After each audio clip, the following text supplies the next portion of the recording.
may sinasabi Good morning, everyone. Welcome to the 5th episode of this webinar series dubbed Project Pagbangon, a joint webinar series in education, research, and extension. This is an initiative of Pagkalinga in cooperation with Philippine Association of Research Managers and City College of Calamba. And we encourage everyone to use hashtag tulong-tulong sa pagbangon when posting about this webinar. Likewise, we acknowledge all our participants and institutions from all over the Philippines. And we encourage you to use the chat box to post questions, comments, and reactions regarding today's webinar. And to open our program, let us call on one of the founding members of Pagkalinga, Ms. Ruberiza Resuello. Let us give her a big hand. Good morning, everyone. Just like what Rax have mentioned, today's episode is already the 5th episode of our Project Pagbangon initiated by Pagkalinga. For those who are joining us for the first time, Pagkalinga is a movement initiated by CPAF graduate students coming from community development, extension education, and development studies. So Pagkalinga group aims to respond to communities in need. So the proceeds for today's webinar will go to the selected community pantries in Los Baños and Calamba.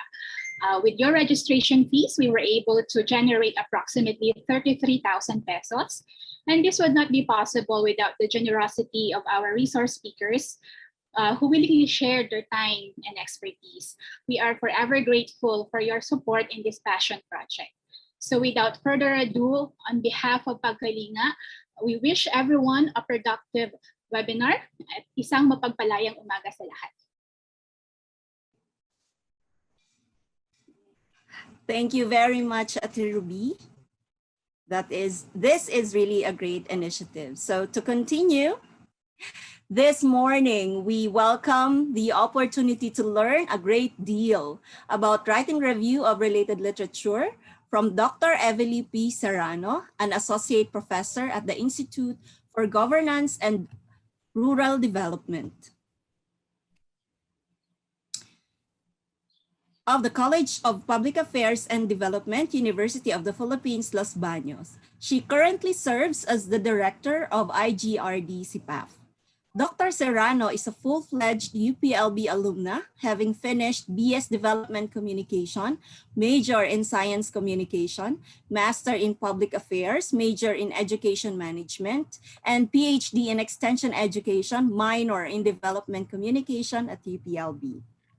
Throughout her career as an educator, Dr. Serrano has handled undergraduate and graduate courses in communication, education, and extension. She has also facilitated several seminars and workshops for different private and government institutions. Aside from this, she has served as a documenter and technical writer for the Southeast Asian Regional Center for Graduate Study and Research in Agriculture, or CIRCA. Her research papers have been published in national and different international research journals like the Sekiguchi Global Research Association and Natsumi International Foundation, the Journal of East Asian Educational Research, the Philippine Association of Agri-Environmental Educators and Entrepreneurs Incorporated, or Passage Journal, the Journal of Public Affairs and Development, and the Journal of Human Ecology. Dr. Serrano has received the national and international Best Paper Awards for her research on the indigenous and modern farming practices of Tiboli farmers in Lake Cebu, South Cotabato, Philippines. Ladies and gentlemen, let us give a virtual round of applause to our first speaker, Dr. Evelie P. Serrano. Yes, good morning, everyone. Okay, thank you very much for that kind introduction. Okay, let me share my screen first. All right. So before I start, let me thank Pagkalinga for this opportunity to share, okay, with our audience, our participants this morning, okay, some tips, reminders, and lessons learned, okay, related to writing the review of literature. Okay, so let me start.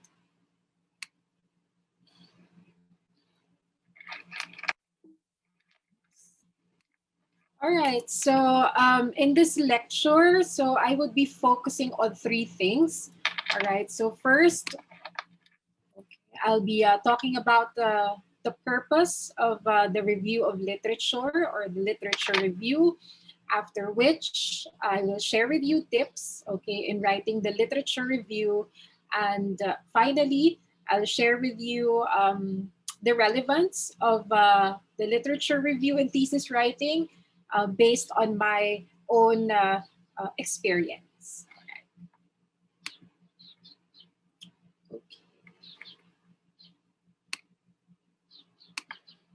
All right, so to start, okay, so for us to appreciate the review of literature, of course, we first need to know why, okay, we need to write it. So what is the purpose of the literature review? So moving on to the next slide. All right, so the main purpose of the literature review is to help us gain an understanding of our research topic. So as we work on our literature review, so we learn more, okay, about the topic that we are trying to explore, okay, in our research. So this is basically, okay, the main purpose, okay, of our literature review. So for us to have, okay, a good understanding of our research topic. So the literature review provides us a critical written account of the current state of research on a selected topic. Okay, so with that, okay, we get to gain, so we get to identify, okay, the areas of prior scholarship. So we get to see, okay, what has already been written, all right, about the research topic that we are trying to investigate. So it lets us know, okay, what has already been investigated about our research topic. And with that, okay, so we get to learn what has been researched and written. Okay, so all in all, we get to have a better understanding, okay, of the topic that we are trying to investigate. And a literature review places each source in the context of its contribution to the understanding of the specific issue, area of research, or theory under review. So this allows us now, okay, to explore, okay, so what has already been written, and through that, okay, so we gain a better understanding, okay, of the different concepts, okay, the theories, okay, that are related, okay, to our research topic. So all in all, this contributes, okay, to our understanding of our research topic. Now, furthermore, okay, our literature review describes the relationship of each source to the others that we have selected.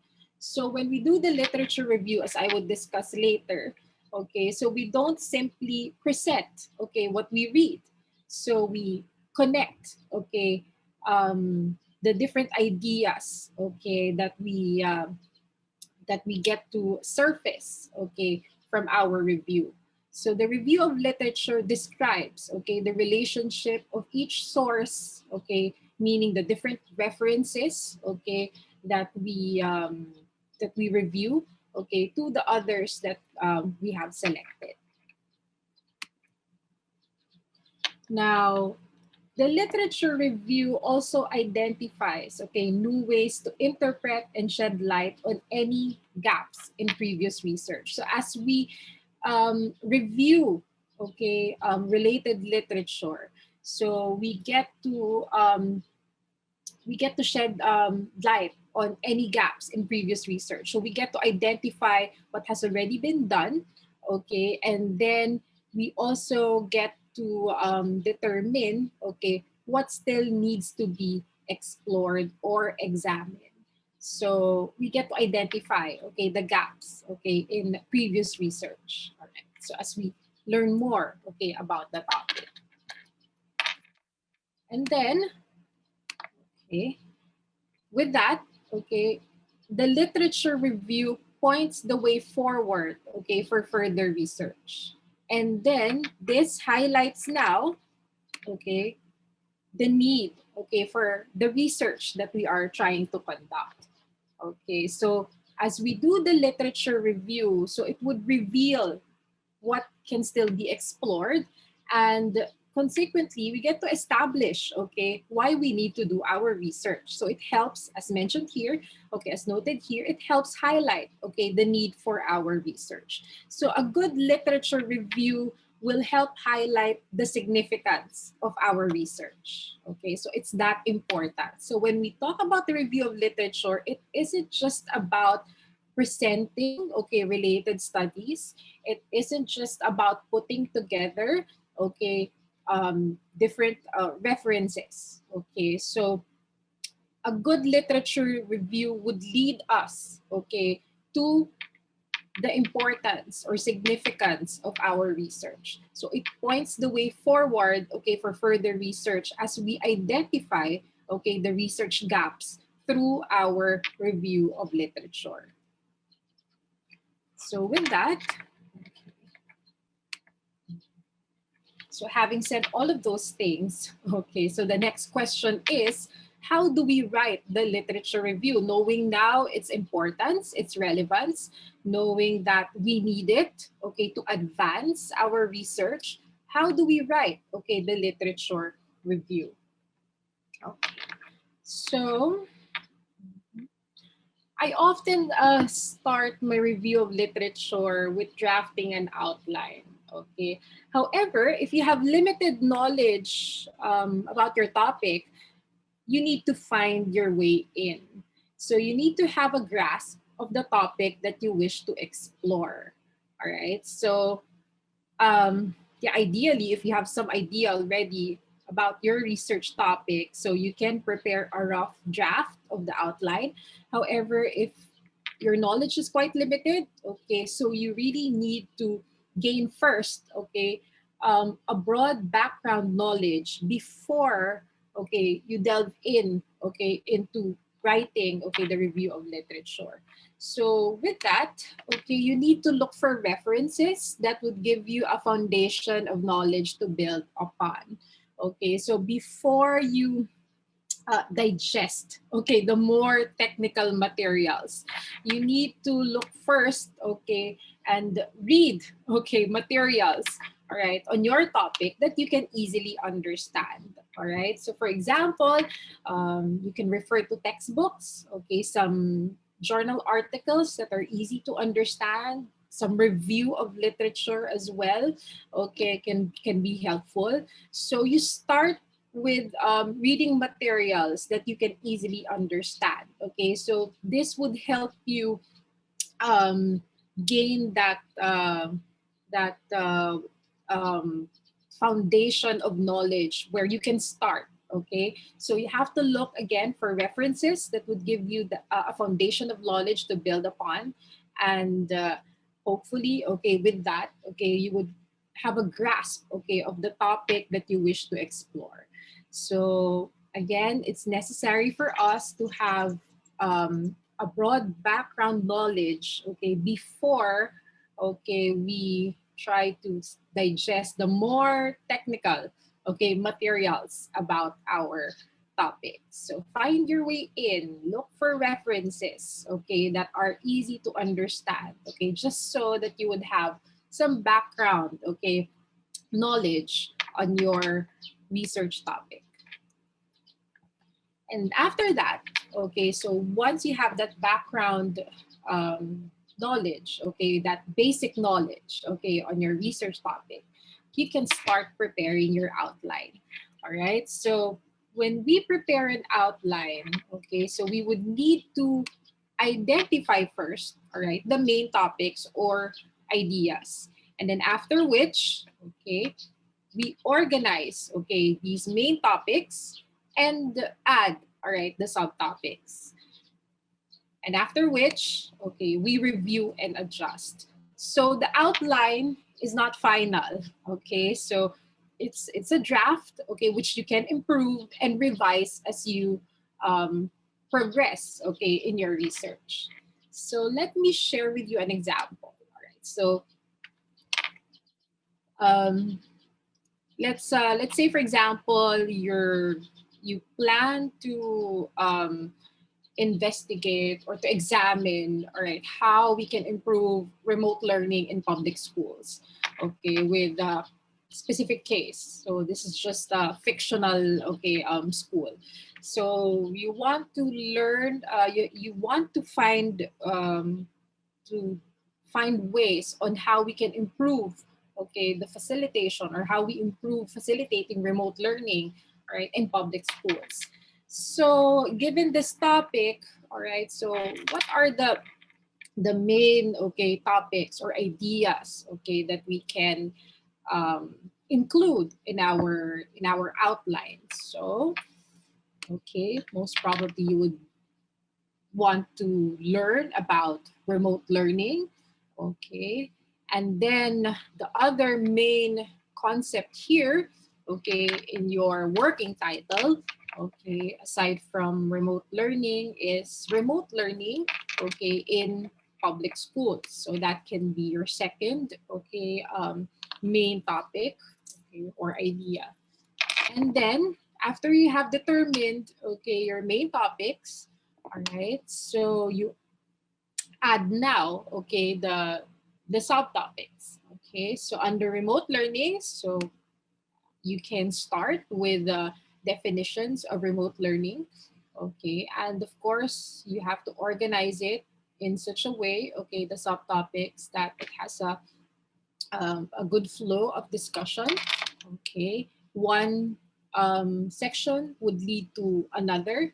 Okay, and then so after the definitions, you can include, you can write about the types of remote learning. Okay, and then probably you would want to know what the benefits are, okay, and the disadvantages. So these are the subtopics, okay, for your main topic, which is remote learning. Now, another main topic is remote learning in public schools. Okay, so you can start with the different modalities. Okay, you would probably explore the different modes, okay, being used in public schools. Okay, then challenges perhaps. Okay, and then the best practices. All right, so you identify first, okay, the main topics and ideas. You organize, okay, the main topics, and you add the subtopics. And again, as mentioned earlier, this is not yet final, okay, because um, as you learn more, okay, about the research topic, of course, um, you would be able to put here more, okay? So you can revise and adjust when needed. And as you learn also more about the ideas, concepts, and even the theories, you can improve, okay, your outline.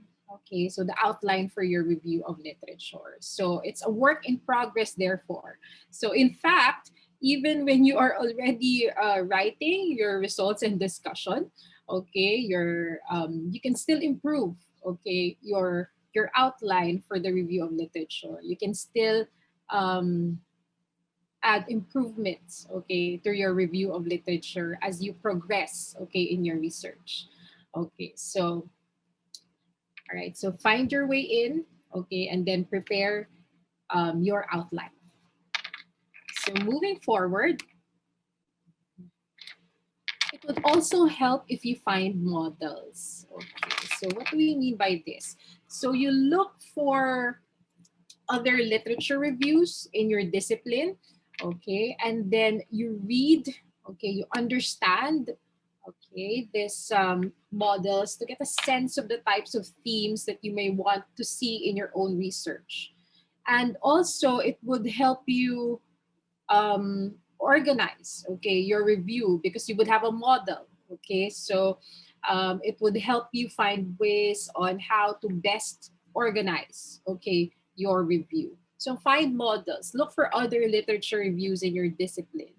Okay, you can even browse, right, thesis manuscripts or even dissertation manuscripts of other researchers and students. Okay, so that yeah, just so that you would have a sense of the different themes that you may want to see also in your own research. And as noted, okay, so it would also give you an idea as to how you can best organize, okay, your review. So find models. Okay. And then the key to, I believe the key to a successful literature review is reading. And when we say reading, okay, you have to really read a lot. Okay, so that explains, okay, read, read, read. So you have to keep on reading. Okay, so read a lot, all right, about your topic. And then make sure, okay, that you consider, okay, your references, all right, so your sources, all right, so consider only the scholarly ones, okay, and you have to learn how to evaluate your sources. And how do you do that? So how would you know if your sources are credible? Okay, so you can check. So for one, you can check the publisher. Okay, so are these yung publishers ba na to ay ano are reliable? Okay, so are these from predatory journals? Then that means the material could be questionable. Okay, so make sure that you evaluate your sources. Okay, so you read a lot. However, make sure that you are also choosy, okay, with the sources that you would use for your review of literature. So you have to be selective, okay? And when we talk about being selective, it isn't just about being selective of the sources or the references, okay? So when we say be selective, okay, you also have to consider what you will get from the sources. Okay, so select only the most important points in each source. Okay, so again, so when we talk about being selective, it's not only with your sources, but also on what you will get from your sources. Okay, so you you select only the most important points. And the information, okay, that you choose to mention should relate directly to the review's focus. So it has to have something to do with your the focus of your review. Okay, so don't put their material just to make your review long, okay, or your review of literature, the literature review long. I think that's one of the common mistakes of students, trying to put in a lot of information that are not really necessary just so that they would have a long, okay, literature review. Okay, so make sure that everything that you put in there in your review of literature adds value, okay, to your literature review.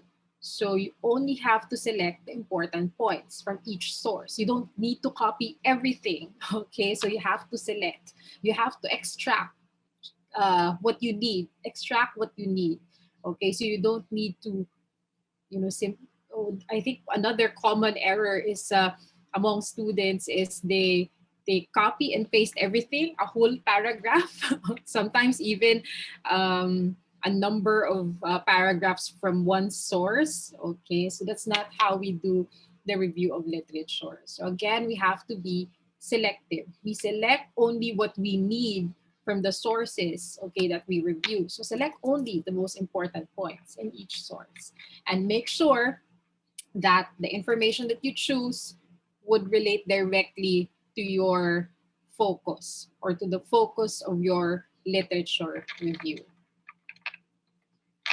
Now, after, okay, you have selected the the materials, the things that you would include, okay, in your literature review, you have to synthesize, okay, your findings. Okay, so yeah, you have all of these materials, all right? So you have to synthesize now what you have gathered, okay?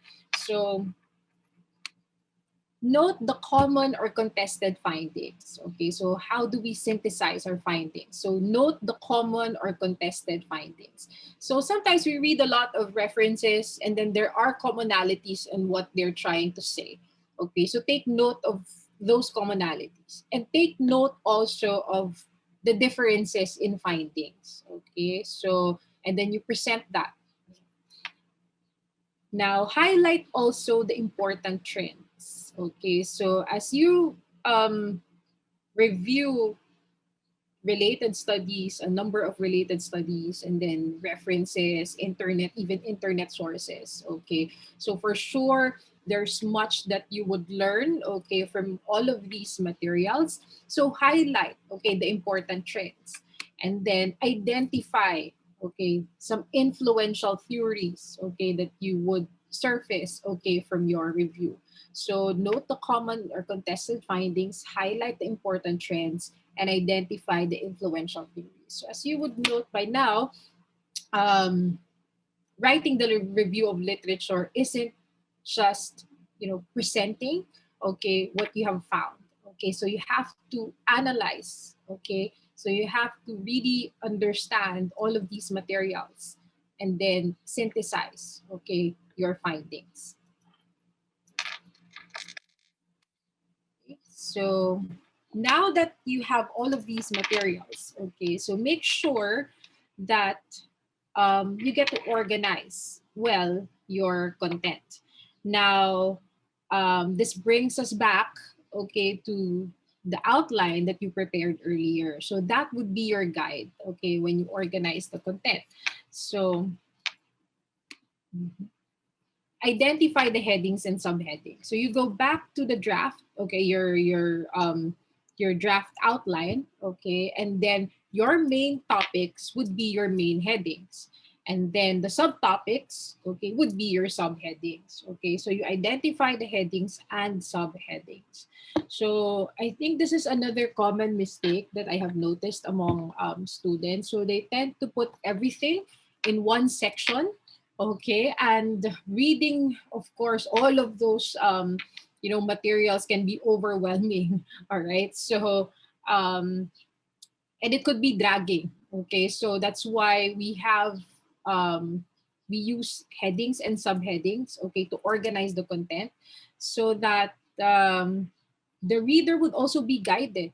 Okay, when they are reviewing. Okay, your literature review. Okay, so it would be helpful if you have headings and subheadings. Consider them as guideposts, okay, for your reader, okay, as they read your literature review. So identify the headings and subheadings.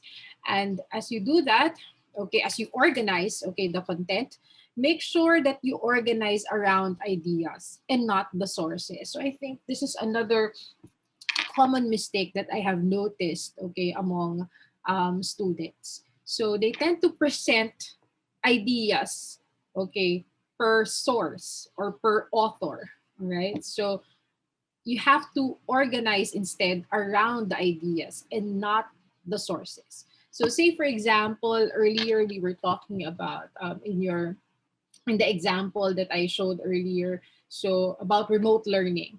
Okay, so we have different definitions of remote learning. Okay, so you don't present by reference, okay, the different definitions that you have found per reference. So rather, okay, so you would present, okay, first all the definitions and then the modalities, okay, the types, okay, so and then you would have several, okay, references for each, okay, section and subsection. So you organize around ideas and not the sources, and make sure, okay, that you include only what is necessary. So if it's not important, don't include it, okay, in your review of literature. So you only include what you need.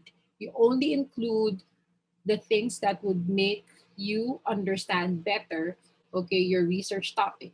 Okay, so include only what is necessary. So that's an important note, okay, when organizing the content. Because as you organize the content, this is also the chance for you, okay, to select, okay, the materials that you really need, okay, and the materials that you can let go. Okay, so make sure that you include only what is necessary. And do not overcoat. Okay, so this is another um, common, I think, mistake among students. So they tend to copy, okay, what they see or word for word. Okay, that's not how we do the review of literature. Okay, so you only quote to highlight what is essential.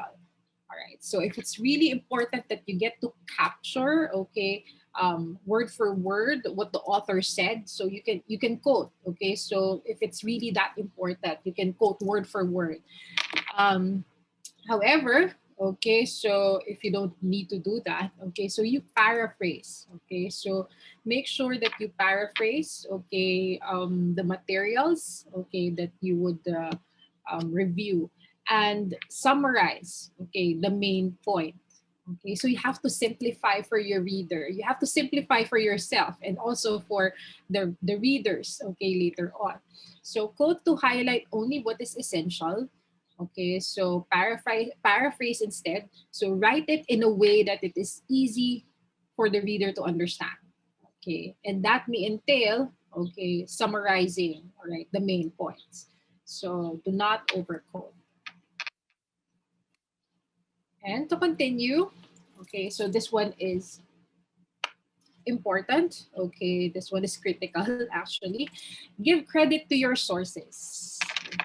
So I think yeah, this is another common mistake. Okay, not being able to acknowledge, all right, the sources and the references. So make sure that you cite properly your references. Okay, so the author's name, okay, the surname, all right, and then the year of publication. Okay, so if the author's surname or the author is not the author's name is not available, so you can also cite, okay, the publisher instead if the author's name is not available. Okay, so cite properly your references, and make sure, okay, that you provide the correct details. Alright, so later on there would be researchers who might consider, okay, reviewing your literature review. So make sure that you provide the correct details. So give credit where credit is due, and that would, entail, of course, acknowledging where you got your sources, okay, and then reporting the correct details. Okay, so provide the correct details, and make sure that you follow the prescribed citation style. Okay, your school, okay, or your professors would prescribe a certain format.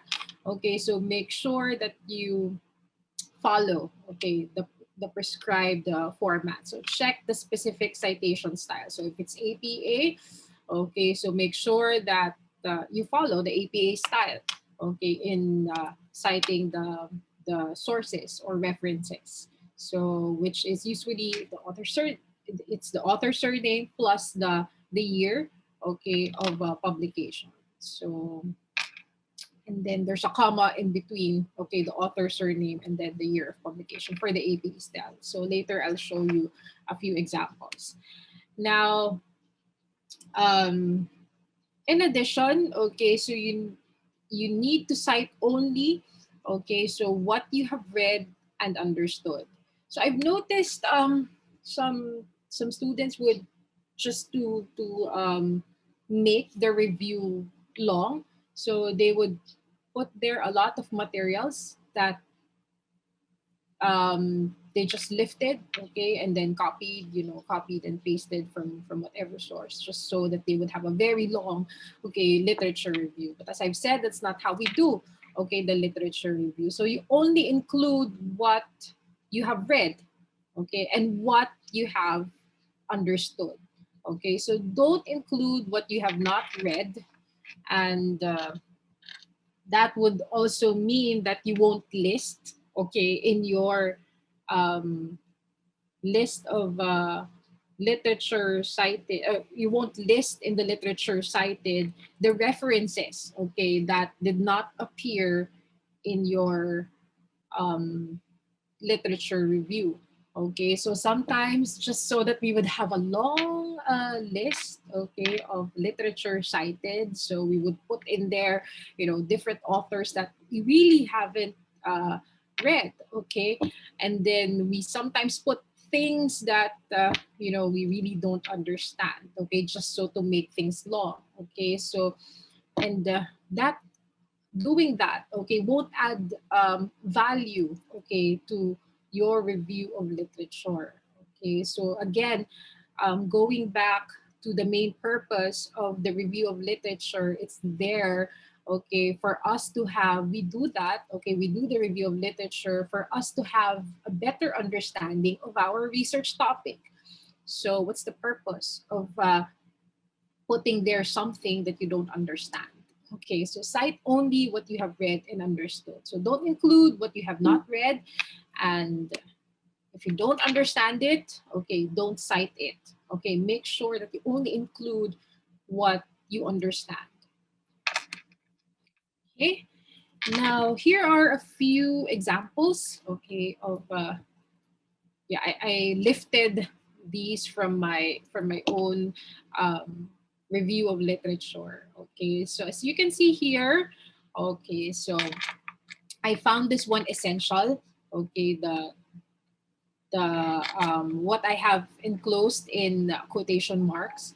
Okay, so I quoted that word for word from the reference. Okay, that I added here. Okay, that I cited. And then for the rest, okay, so I paraphrased to make it easier, okay, to understand.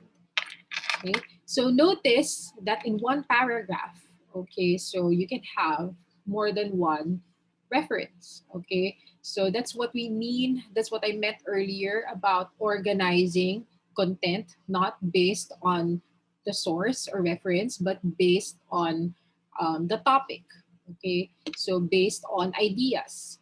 All right, so here, okay, so we're talking about definitions of extension.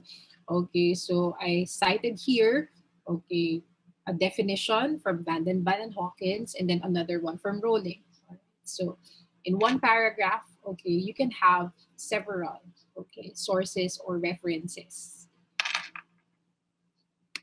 And then, okay, so here, similarly, okay, so I found this one essential. That's why I quoted it, okay, word for word. So, but then we have to make sure that we limit, okay, word for word quotations, or even now, if in case, okay, it's really necessary, okay, so similar to this one, okay, and it goes beyond 2 lines, okay, the material that you would quote word for word, so you would have to present that in separately, okay, from the paragraph. So it's a block, okay, citation here. Now, yeah, this is what I was saying about earlier about putting together the ideas of different authors. Okay, so all of these authors, okay, emphasized, okay, the need for um, or all of these authors recognized, okay, indigenous knowledge as a key to sustainable agriculture. So I just simplify that in one statement. So they actually mentioned a lot about the importance of indigenous knowledge in sustainable agriculture. And so I summed it up, okay, and cited, okay, all of these references. So you don't need um, to write, okay, separate paragraphs, okay, on the importance of IK, okay, as a key to sustainable agriculture for each of these references. You can synthesize, okay, and this is what all of these references said, okay, about indigenous knowledge, and then you can elaborate, okay, to support the main idea. Okay. So in addition, all right, so yeah, so here, as you would notice, okay, so this is actually an update on the APA style of citation. So when you have um, two authors, okay, so you would have to, going back to the previous example, okay, so you have to cite both. All right. Now, such as here, okay, so the second, no, one, two, the third, okay, and fourth, okay, so sources. So notice that I mentioned both names, okay, so if you have two authors, so you have to state both their surnames. However, when there are um, three or more, okay, so you can just write et al. Okay, so that now that's acceptable. So even the first time that you mention it, unlike before for the APA style, so you have to list first all of the authors, okay, and then in the succeeding paragraphs that you would mention, okay, the same references, okay, so you can write et al. But then now, okay, so in the most recent version of the APA style, okay, style guide, okay, so they now allow. So the first time you mention it, you can just write et al. So with that, okay, it pays to know, okay, to be familiar with the citation style and also the latest, okay, the latest version of the citation style that you would follow. Okay, so moving on. So here's another example. All right, so here it's just et al. So you have three or more. And then notice, yeah, so remember earlier I said that um, you have to give credit, okay, to your sources. So where you found it. Okay, so I may have encountered this. Let's say, for example, the different approaches of here I was talking about the different extension approaches. So they were by Axine. But then I found these approaches, okay, this discussion on the different approaches in this reference in Rivera et al. So I made sure that um, Rivera et al. Is properly cited also in my review of literature, and not just the material that I found there, okay, in their publication.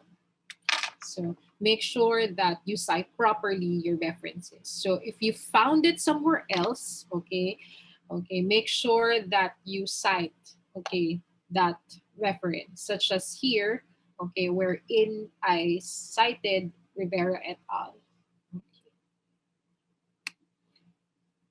Okay, so now let's recap. Okay, so how do we write, okay, the review of literature? So again, find your way in. So what do we mean by this?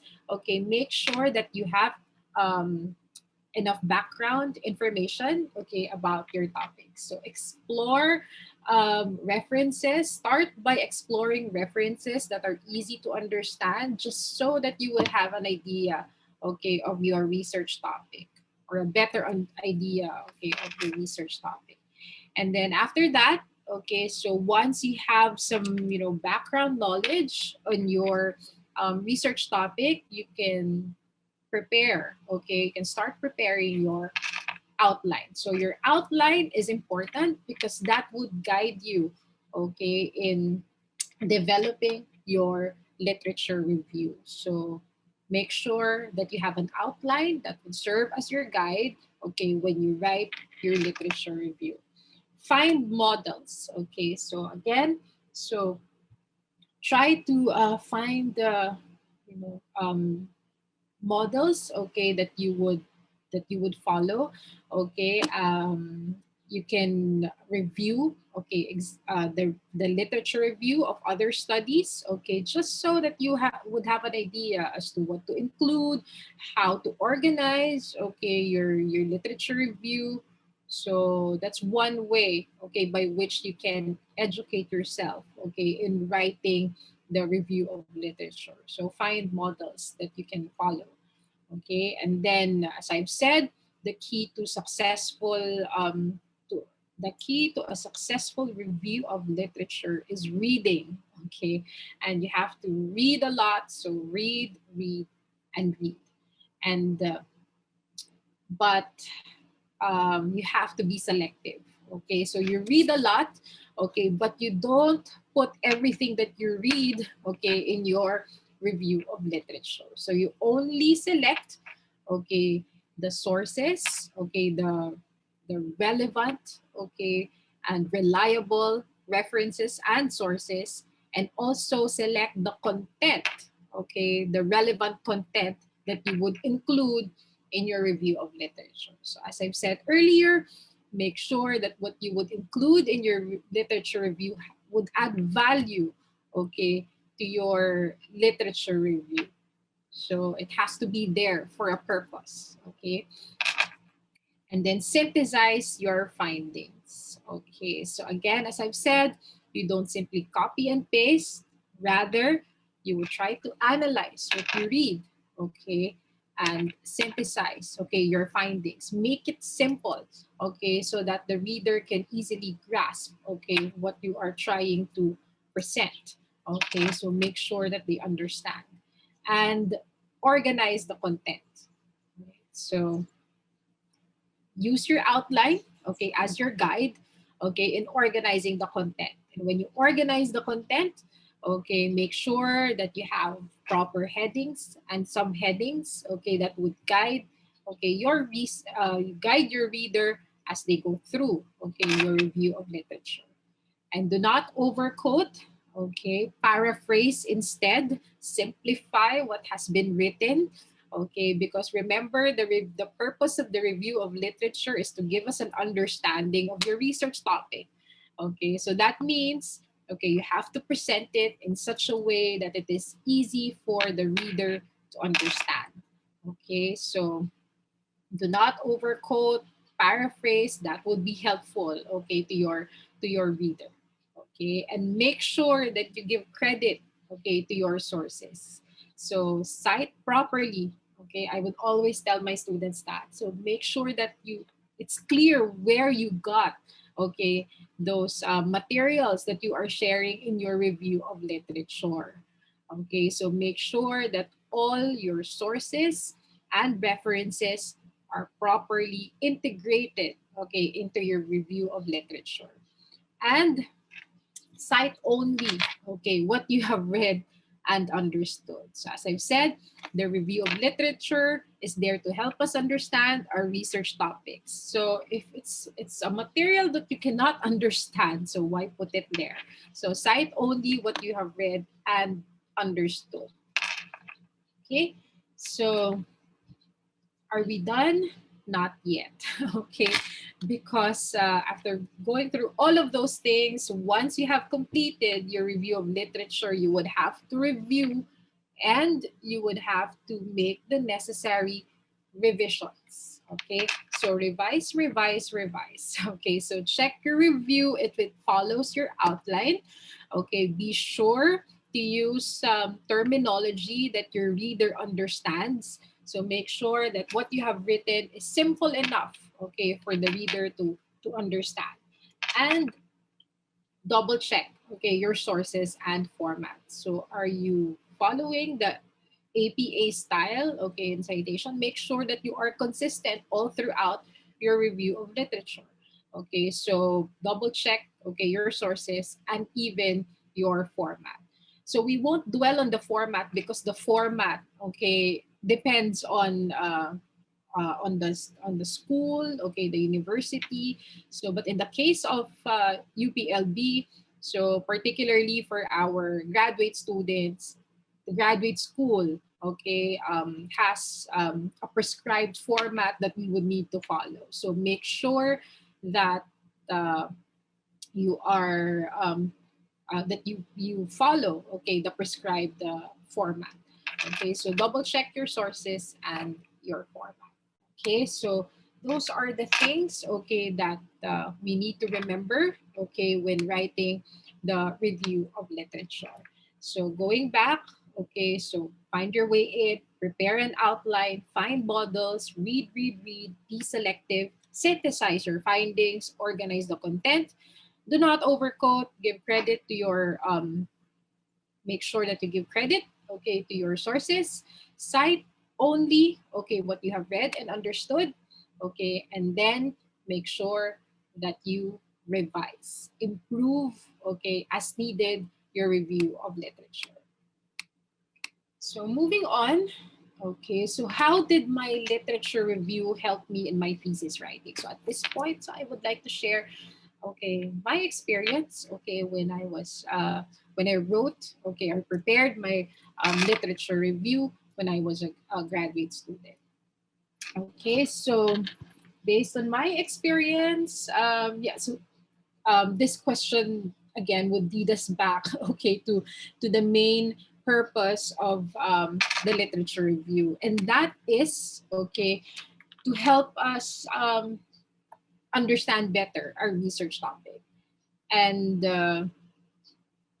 that basically was how my literature review contributed, okay, to my research endeavor, okay, when I was working, okay, on my dissertation. So of course, I was interested, okay, in my research topic. However, my knowledge, of course, back then, so before I started, okay, was very limited. So the review of literature was really helpful, okay, in helping me understand, okay, my research topic. So including, yeah, the different concepts, okay, the theories, okay, even the issues, okay. So all in all, the review of literature helped me understand, okay, what my research, okay, was all about. And looking back, um, I realized that my review of literature broadened my perspective. So, not only my perspective on my research topic, but also on my field of specialization. So, as as we read about what experts in our field have written, I believe we gain a better understanding also of our discipline. So we realized that there's really more to our field of specialization than what we already know. So of course, as a graduate student, for example, so we have spent what 2 3 years, okay, learning about our field of specialization. But when you do your review of literature, you get to learn more about it. Okay, so we learned that we realized that there is still much to know, okay, about our discipline, our field of specialization, and that there is also room, okay, for creating new knowledge to advance, okay, our discipline. Okay, so it all in all, looking back, um, my review of literature broadened, okay, my perspective. So it also helped me see things um, in a different way, okay, because um, I was able to encounter, okay, different authors, okay, with different views and perspectives, okay. So you get to see things, okay, through the lens, okay, that they use, okay, and I believe that helped, okay, broaden my perspective as a scholar, okay, as an education and extension scholar. And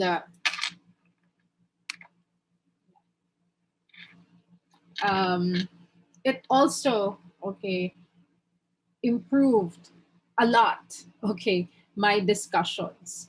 So as I gained a good understanding of the concepts and theories that were relevant, okay, to my research topic, I was able to understand more easily also, okay, my research findings. So as I learn more about, the different concepts, the different theories, so later on, okay, when I analyzed, okay, my research findings, it was easier for me to make sense of what I have found, okay, because of the literature review that I did. Okay, so I was also able to relate, okay, my findings to the theories and related studies that I covered in my review of literature. So that's the beauty of having a good literature review, because you would be equipped with the knowledge on, you know, the different theories and concepts that you might find useful later, okay, when you explain your research findings. So therefore, okay, so I strongly suggest, okay, that you dedicate enough time in writing your review of literature. So it would help a lot, okay, so in understanding your research topic, and even later, okay, when you analyze your research findings, okay, it would be easier for you to make sense of the the the data that you were able to gather.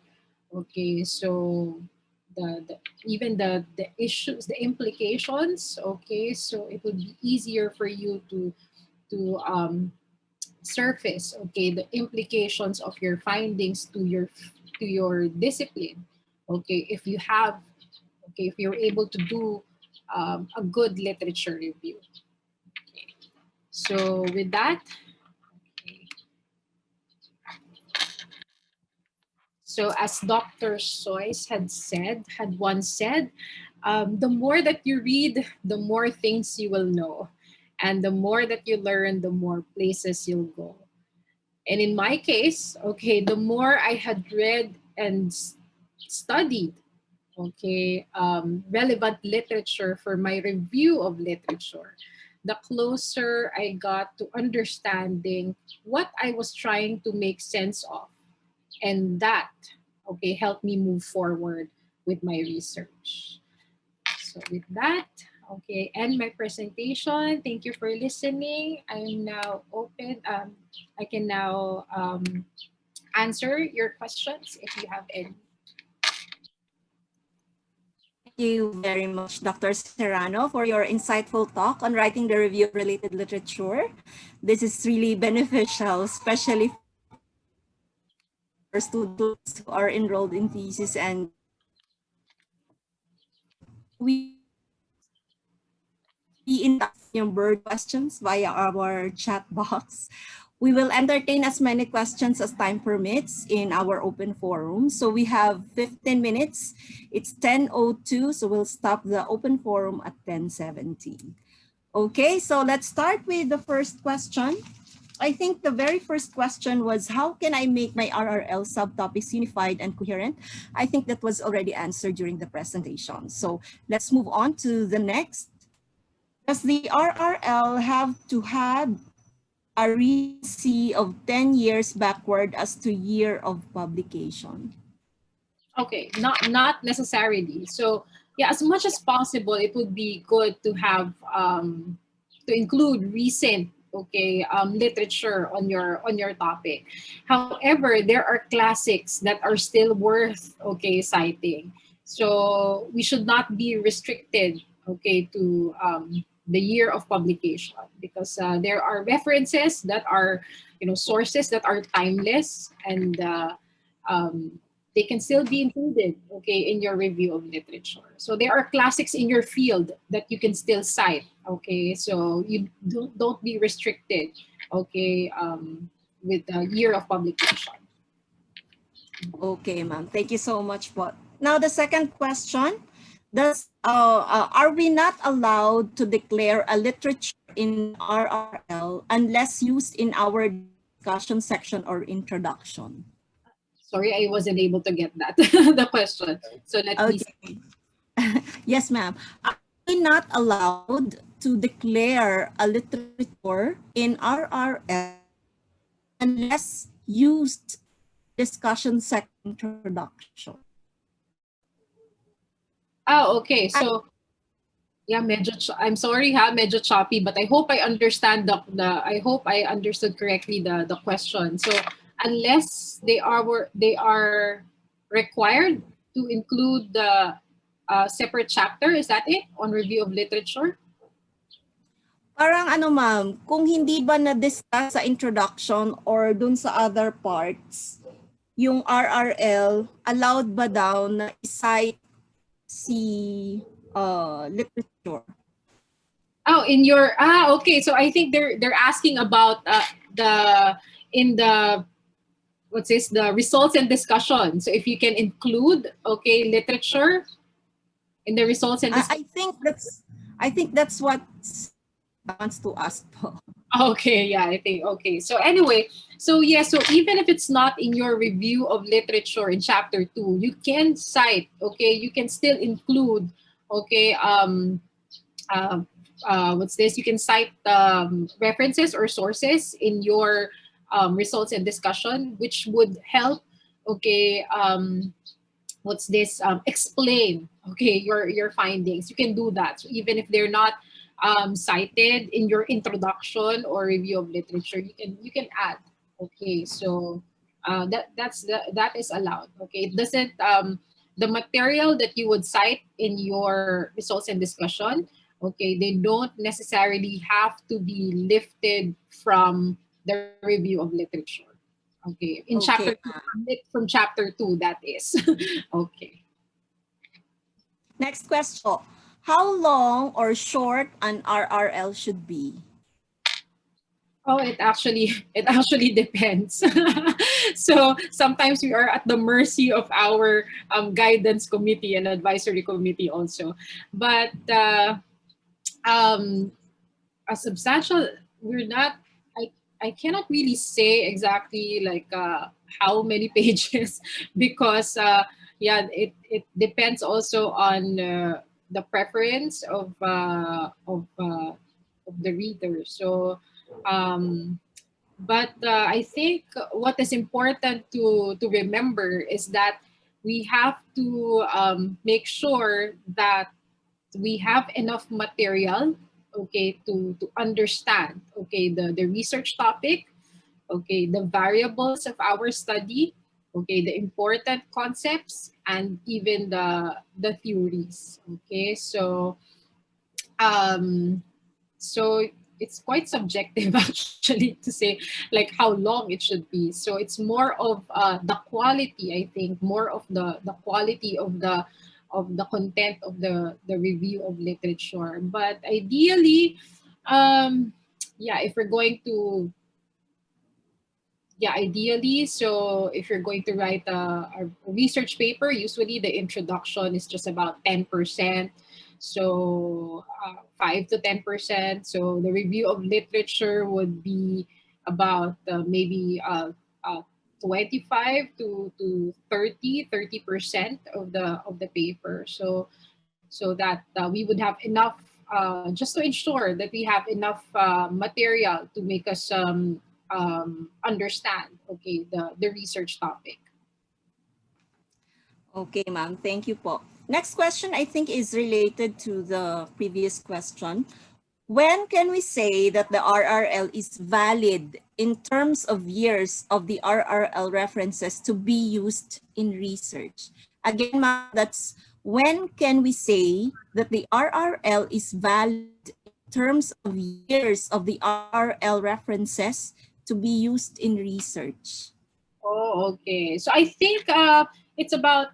I think the question is about. I think this one is related also to what was mentioned earlier, right? So like what the year of publication. So what can we include? Okay, so for it to be valid, so as I've said, we should not be restricted, to the year of publication. So as much as possible, we have to we have to include the most recent, publications. But then there are exemptions, exemptions from the from the rule na we can include also yung mga classics.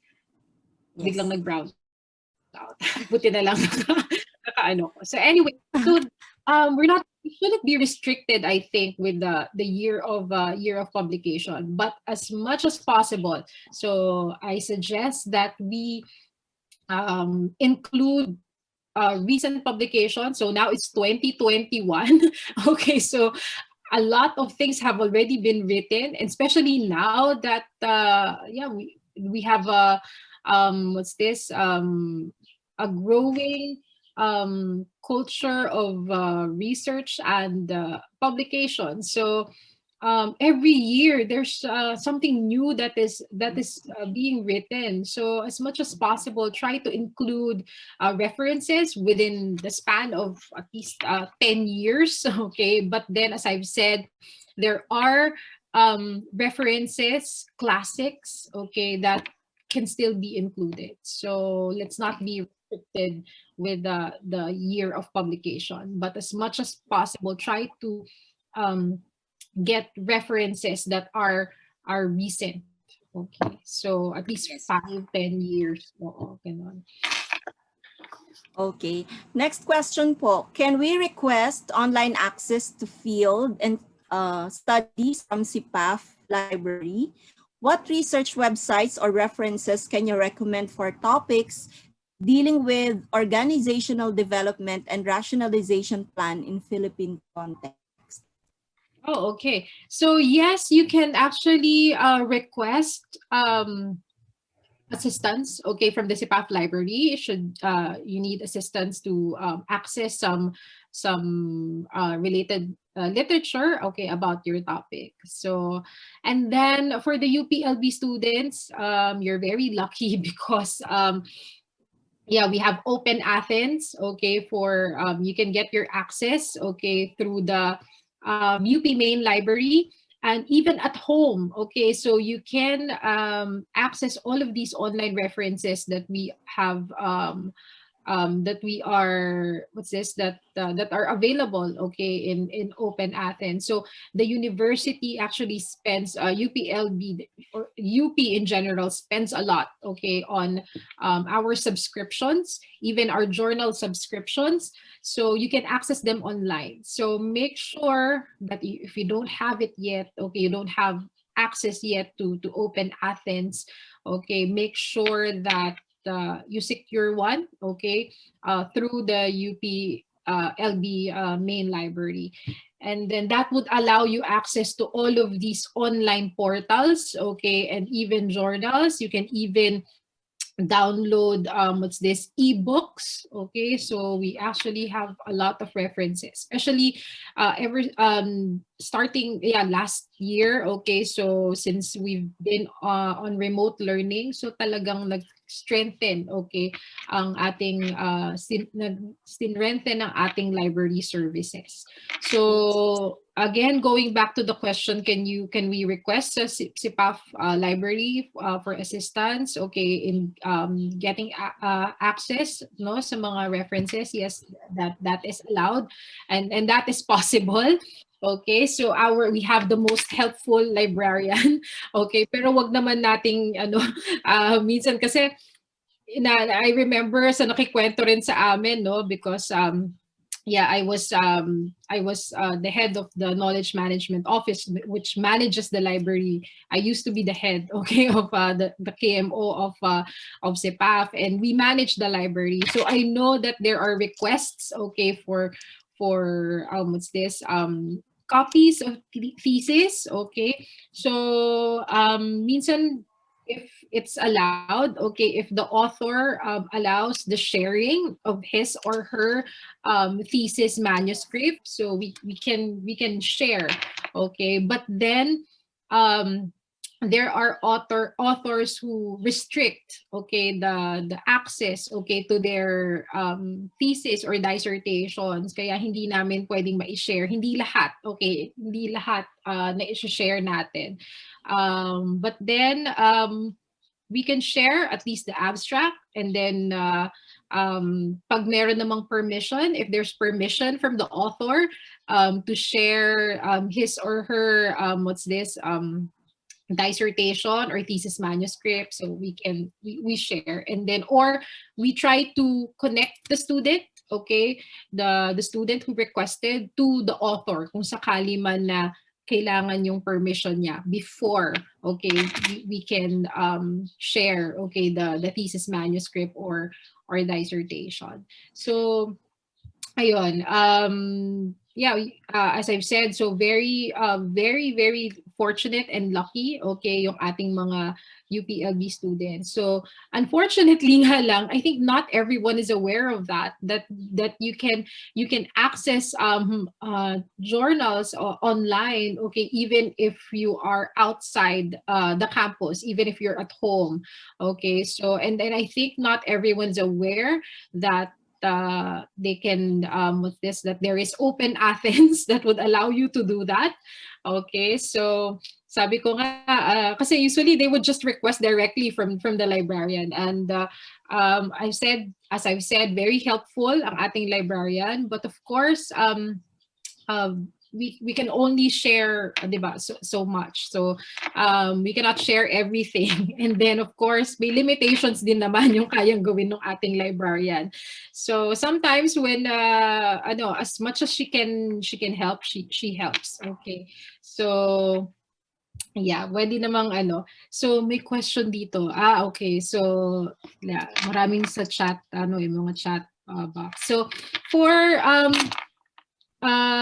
for others, okay, sa ating mga for UPLB constituents, so we can easily access our library library services. And then I know the university also extends, okay, the library services to other, okay, to students, okay, not from UPLB. So to our friends, okay, from other universities, from other SUCs, so you can request, okay. So just what's this? Write a letter of request, okay, to the UPLB main library.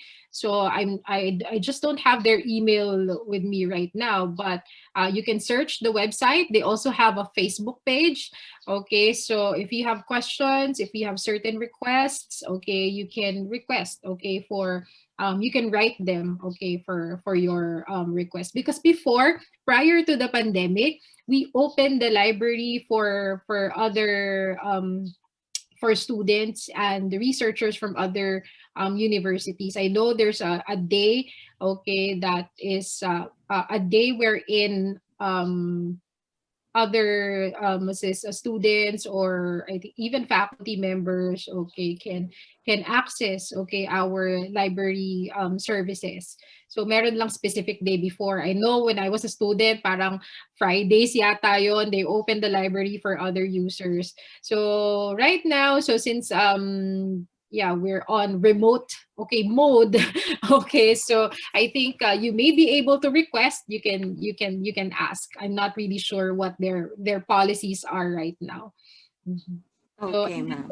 I think there's a question about specific topic, ano. So ano nga ulit yun yung tanong, kasi ito sa yeah, ano yung question about the specific topic kanina? Okay. I guess the question would be if this is the right question that you're asking. Oh, yeah. How to identify similar themes in the RRL? Is it really required to identify the different themes in order to have a very good or relevant RRL? Oh, yes. Actually, it would be better if you identify yung mga common themes, kasi it would also help you in simplifying, okay, your review of literature. So if you get to and then it's as you do that, kasi you're also parang it's you learn, okay, as you analyze, okay, to do that, 'di ba? Yung identifying yung mga common themes sa mga nababasa natin. So, 'di ba? It's a practice also of parang parang practice of analysis. Okay, so things become clearer to you, di ba? So if you can see na, these are the commonalities, di ba? So later on, when you do your research, when you analyze your findings, okay, so once you have gathered your data, once you have, yun nga, na analyze mo yung mga data mo, so it would be easier for you to make sense, okay, of what you were able to gather. Okay, so if you're able to do that, okay, so makikita mo kasi ito yung common, okay, so ganun din, it supports my findings, or maybe it contradicts what I have found, so maybe ano kaya yung rason for that, diba? So all in all, it would help you gain a better understanding of things. Okay, so if you are able to do that, if you're able to identify the commonalities, the common themes, and even the contradicting then, okay, contradicting findings and results. Thank you, ma'am. That was so clear, concise, and very helpful. Thank you, ma'am Evelie. And for those who are requesting for the video recording of Dr. Serra's presentation today, the video recording webinar will be sent to all the registered participants. So, much, Dr. Serrano. Yes, thank you also. And thank you for there are a lot of messages. I'll go through them later and I'll try to respond. Yes, ma'am. So thank you very much also for the kind words and the appreciation. So I'll try to respond to the other messages later as we move along. Thank you, ma'am. Okay. Also. Okay, so we move on to our next topic. Our next resource speaker is Dr. Rowena Baconguis, a Professor 11 and UP Scientist 2, the Dean of the College of Public Affairs and Development in University of the Philippines, Los Baños. She finished Bachelor of Arts in Economics, cum laude, in Ateneo de Davao University. She also finished Master of Public Administration and eventually Doctor of Philosophy, Extension Education at University of the Philippines, Los Baños.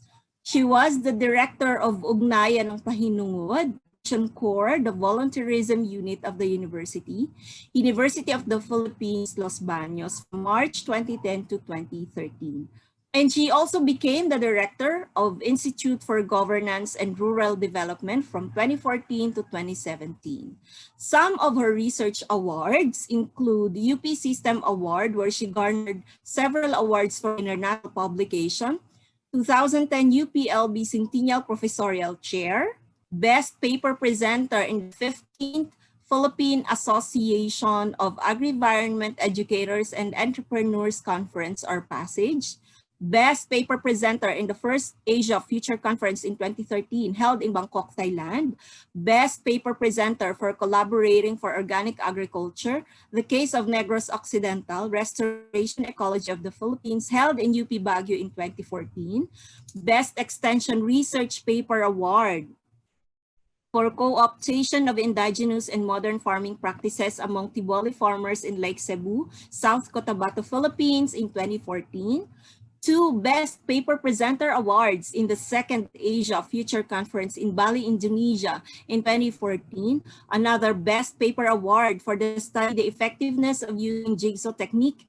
in teaching cellular structure to selected grade 7 students of the Laguna College during the first National Conference on Southern Luzon Studies in 2018. Her teaching awards include Outstanding Teacher for the Humanities and the Social Sciences in UPLB in March 2008, Outstanding Teacher of SIPAF for 2008 and 2018, 1 UP Professorial Chair Award for Capacity Building and Rural Development at UP System Award from 2016 to 2018 and 2019 to 2021. Some of her distinguished awards 2012 Distinguished Alumna for Exemplary Performance as an Educator and Advocate of Volunteerism from SIPAF, UPLB. 2018 Outstanding Alumna for Research and Education from University of Southern Mindanao in Cabacan, Cotabato. And 2018 Distinguished Awardee, Division 1 of the National Research Council of the Philippines, Department of Science and Technology.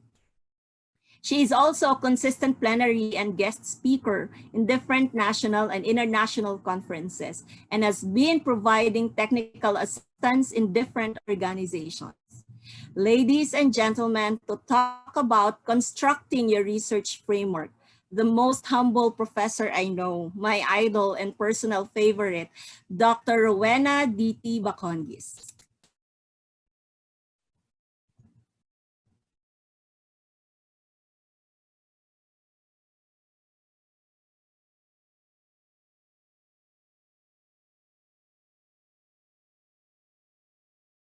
Sorry.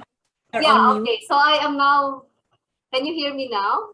Yes, ma'am. Okay, I'm sorry. Thank you very much, Rax, for that generous introduction. As I was saying, now I'm nervous that you might have a lot of expectations from me. I'm just going to talk about a simple topic, which is constructing your research framework. Yeah?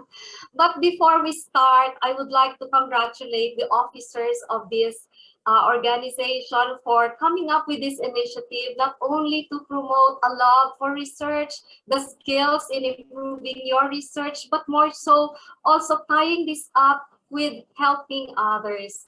This is a very difficult time for everyone, and what you're doing is really very important. Any help, of course, that we can extend to everybody is much appreciated, and I'm very proud that the students and the alumni of CPAF are doing this. No? And also, I am happy that you are all here right now trying to learn, primarily because I know these are difficult times and you are taking the time to enhance your skills through this webinar organized by our students and alumni. So for this topic, I know that there are many books, there are many references on how to construct your research framework. So what I basically intend to do for this morning is to do a storytelling. I am sure everybody loves storytelling, right? So this is what we're going to do. I'm going to share experiences of my students in their attempt to come up with a theoretical and conceptual framework. It is not an easy task. You know, when you read books, it looks very innocent, it looks very easy, but the experience can be alienating because it is a struggle at the start, but eventually there are ways by which to go about it. So that's what I'm going to share this morning through a storytelling, taking on examples from the recent students who have just graduated. Why? Because they're very fresh in my mind. And one student who had graduated in the past because I have a file in my presentation in the past. No? So basically, that's how I chose them, and that's why they're there. Okay, so let us start.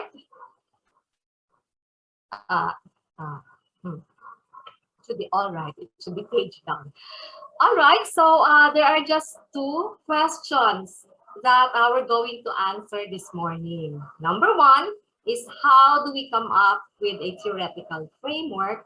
And number two, how do we come up with a conceptual framework? Of course, embedded in these two questions are trying to understand what a theoretical framework is, what a conceptual framework is, and how they are related. Now, this slide basically shows the important concepts that go into the making of theoretical framework and conceptual framework.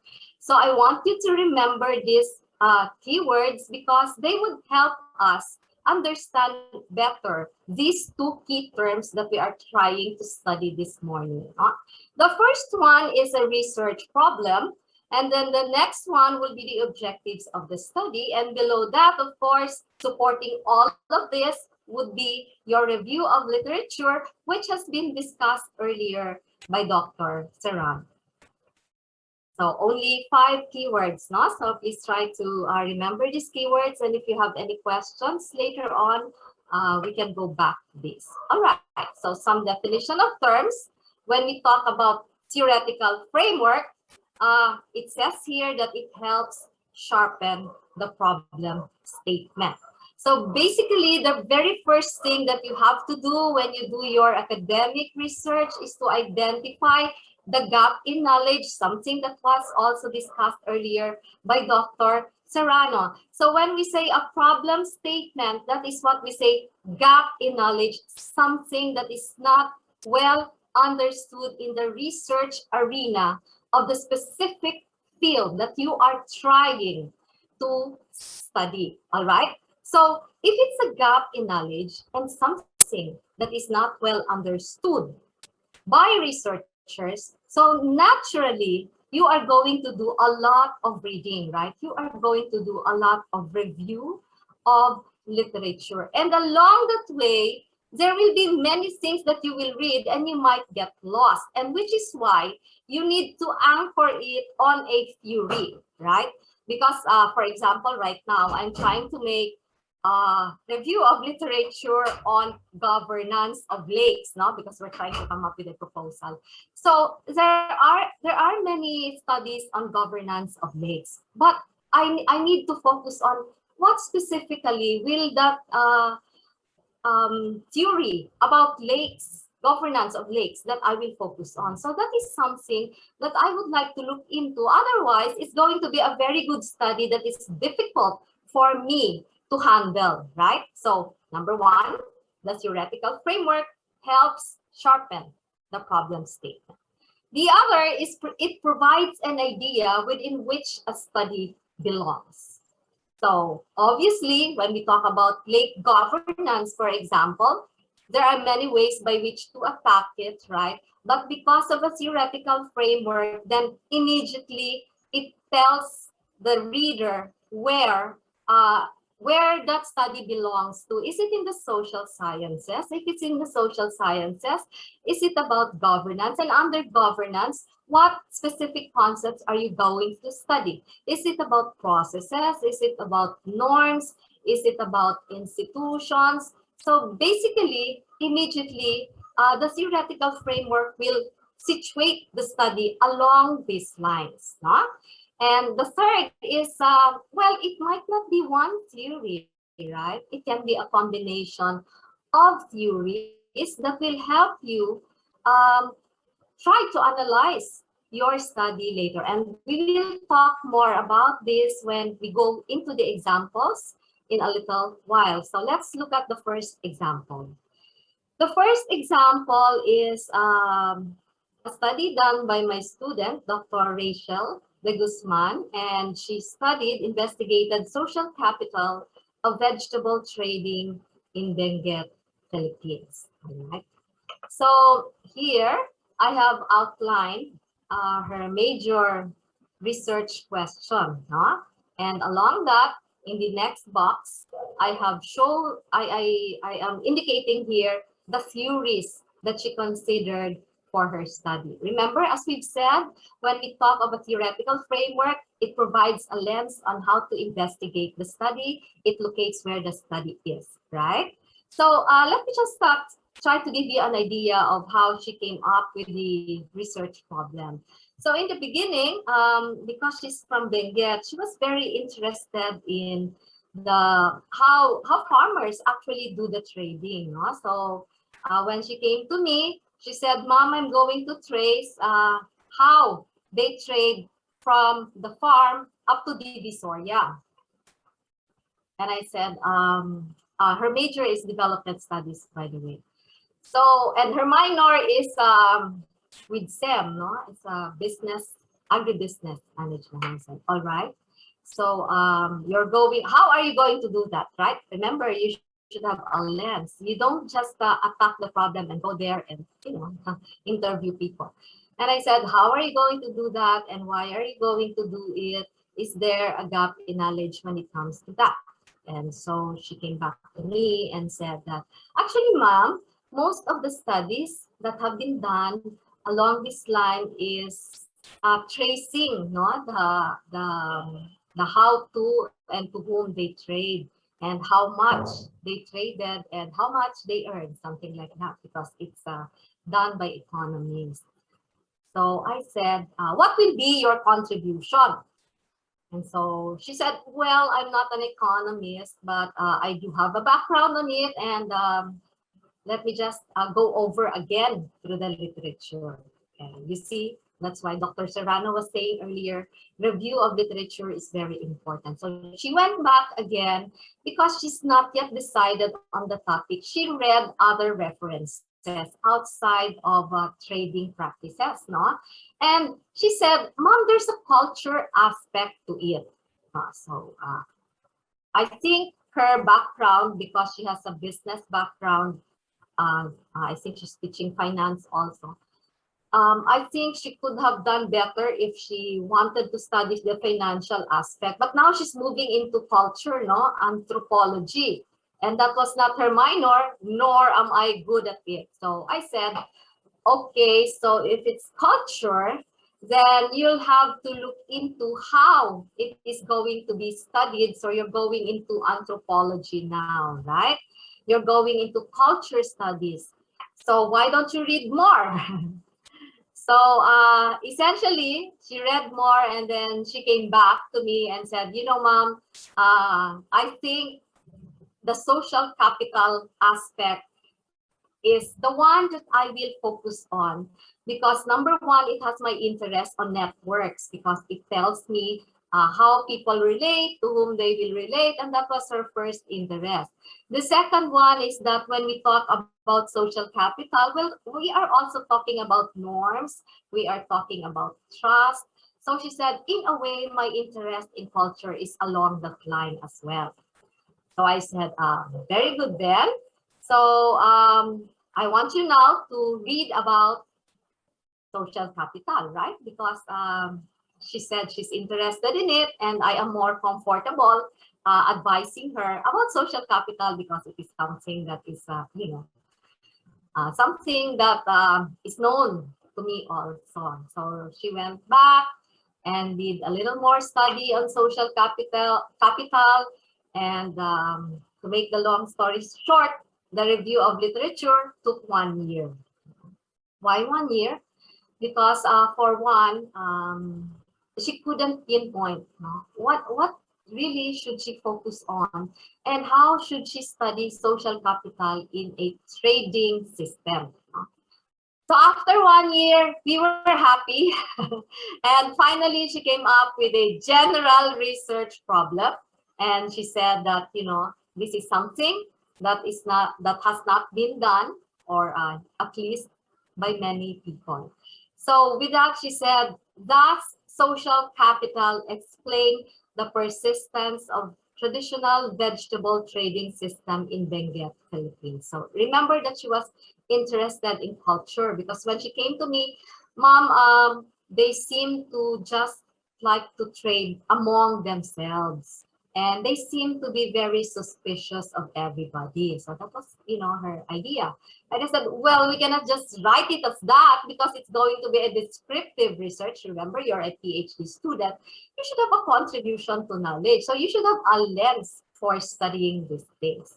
And so ultimately, here she has her traditional vegetable trading system, her interest in culture, and there's social capital, which includes a network analysis. So to better capture that, she included network theory. Okay, 1 year review of related literature. And when she came to me, her literature was filled with about the trading system, right? But I said, wait a minute, you're not doing a study on trading system. You are doing a study on social capital. So you are going to write a review of literature about social capital, correct? So I think this was one of your questions earlier. So here I have here the table of contents of her review of social capital. So of course, in the beginning, she had the vegetable trading system. She had that. Talked about, how it is happening there. And then she tied up vegetable trade and social capital. And from there on, it was about social capital. Now, there are many writers in social capital, and more or less, she was getting swamped. She was getting lost in all of this review of literature. And when I discussed with her, I am also lost. So what I told her was to come up with an analysis on the major concepts and try to locate the authors there. No? So this is what Dr. Serrano was saying earlier, that you try to work on ideas and not by authors, right? So here is an example where she eventually, classified all of this and wrote about major ideas common to all.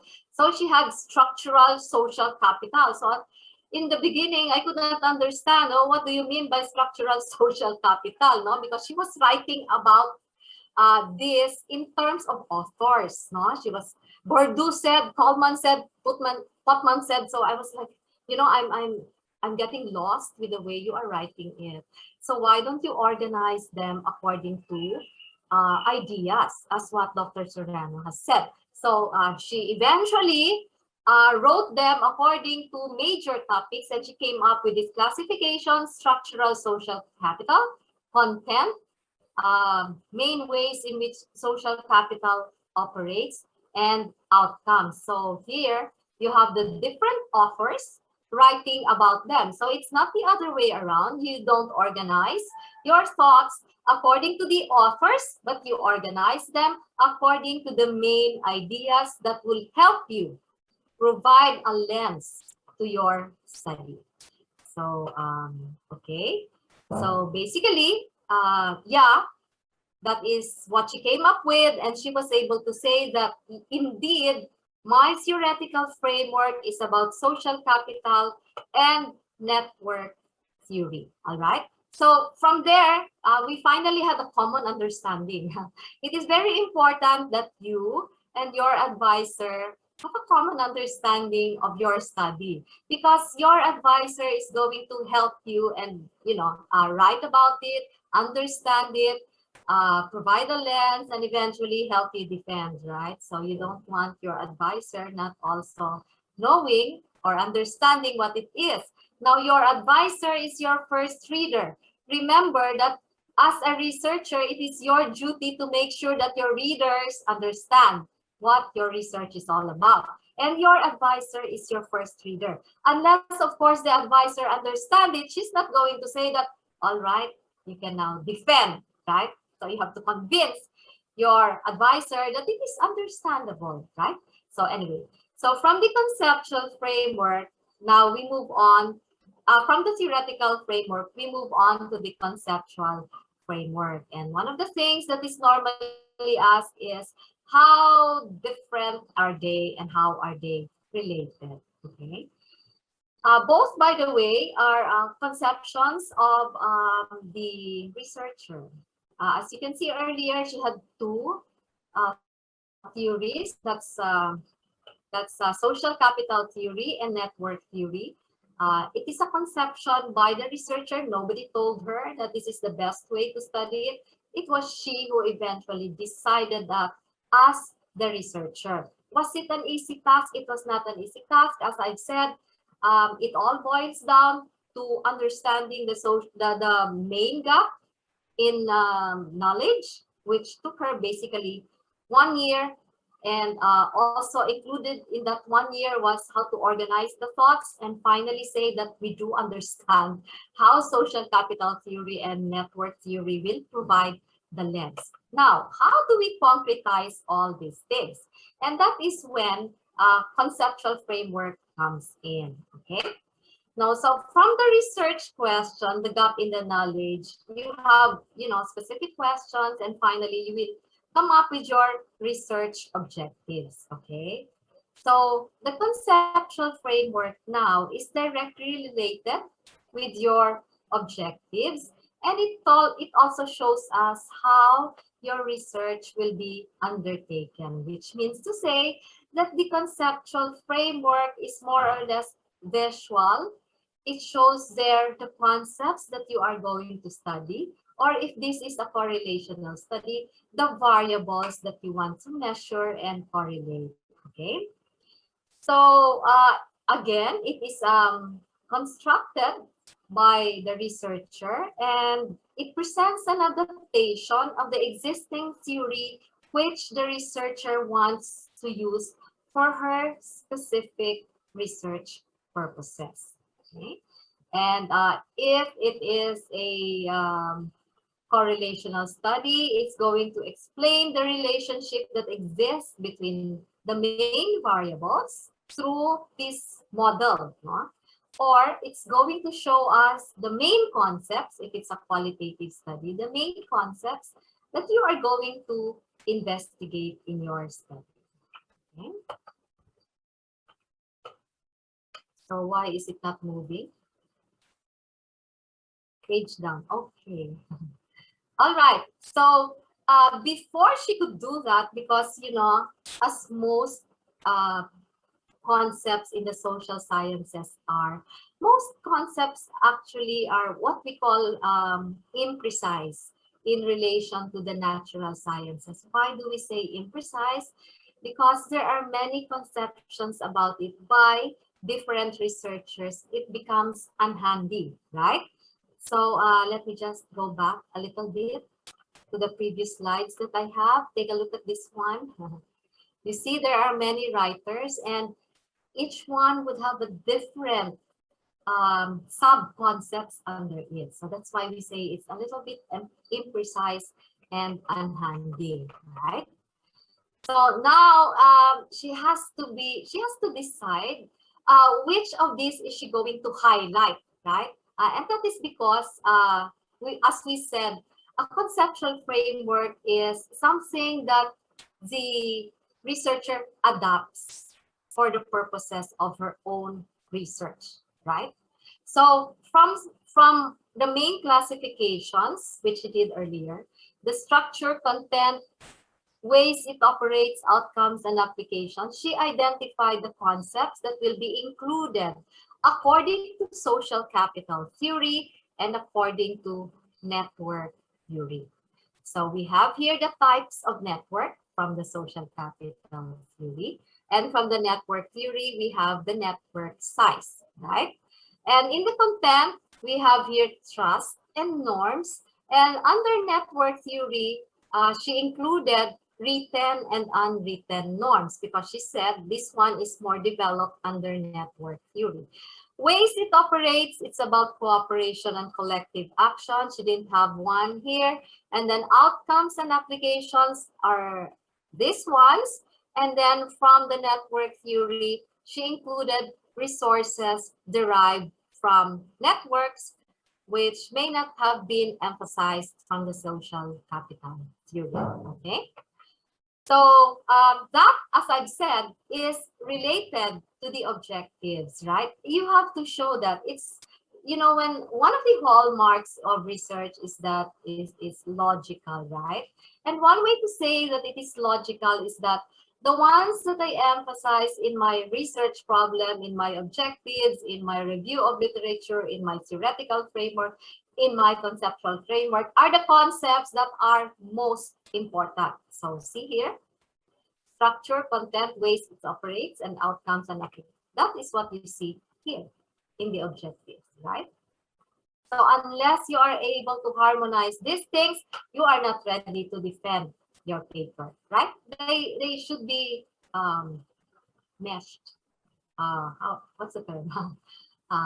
Meshed. They should be integrated, and it should be very clear to you and to your advisor.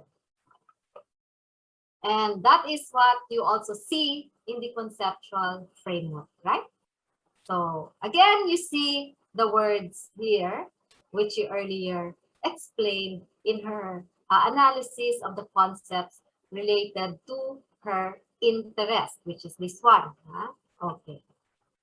So the reason why I asked her to do that is because I was being deluged. My foreigner ba? Nalulunod. Nalulunod ako, no? I feel drowned with all of her, you know, very long description of all of these things. And I said, you know what? It's high time that you organize them according to, you know, the important concepts. And Rachel is a very good good in a sense that she's able to extract the most important things from what she wrote. But her interest earlier was, of course, to just write it, right? I think that's you know, when you just write it and you come up with a very long review of literature, that's just the first step, okay? The second step is for you to synthesize everything. And this is an example of a synthesis, because only then can you make sense of everything that you reviewed. Otherwise, it's just a jumble of ideas enumerated, right? And it's not going to help you. Once you are able to synthesize it, then it becomes helpful to you. It provides you a lens, and it provides you a way to organize also your research, no? Supporting this, of course, now it won't move. Why? Wait a minute.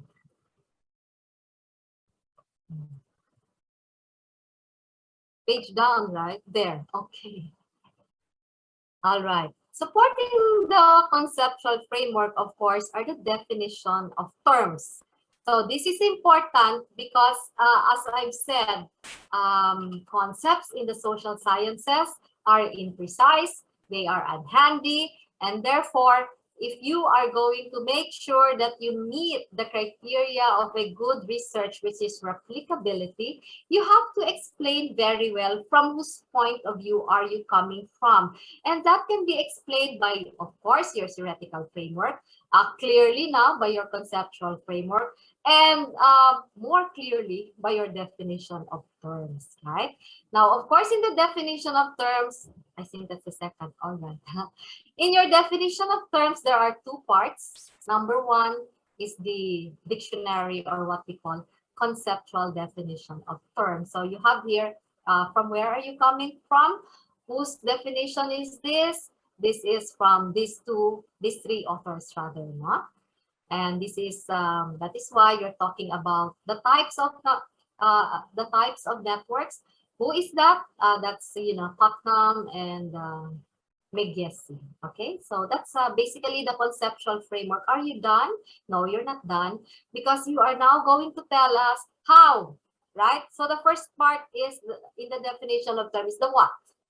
The second part is the how. How did you ask it? Or if it's statistical, you're going to do statistics. How are you going to measure it? So here, she said, the respondents were asked to identify the people or groups that they traded with, because it's past tense. From here, the network structures were derived. No? So again, this one is directly related to your questionnaire. Okay, so I said earlier it's a turnkey. So when I look at your definition of terms, I should see how that is concretized in your review of literature.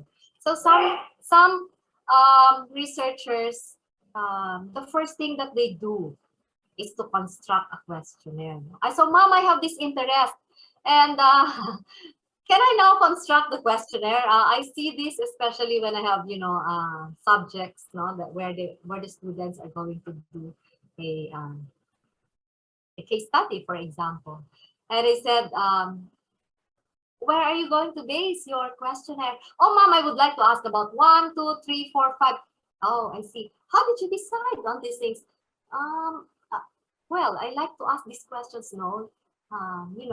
You are in the academy, and you should show that you did a very good analysis, and this is empirically based. Whatever you do is empirically based, it's theory based. So go out there and read and tell me the basis. What are the basis of everything that you are going to ask? Without that, no, you cannot construct your questionnaire. No, you cannot gather your data, right? So here, she had here the definition. And then when you look at her questionnaire, it is there. She did this. She had several questions. No, it's not only one question. We had to come up with several questions for this. We had to come up with several drawings for this. And she had to explain how it was going to be analyzed. No, she didn't say it here, but with me, kinulang, no? It's not complete. But with me, she did that because I said, you know, if I do not understand it, then I cannot help you, right? Okay. So here she said she used UCNet. Of course, I do not understand it, right? I'm not high tech.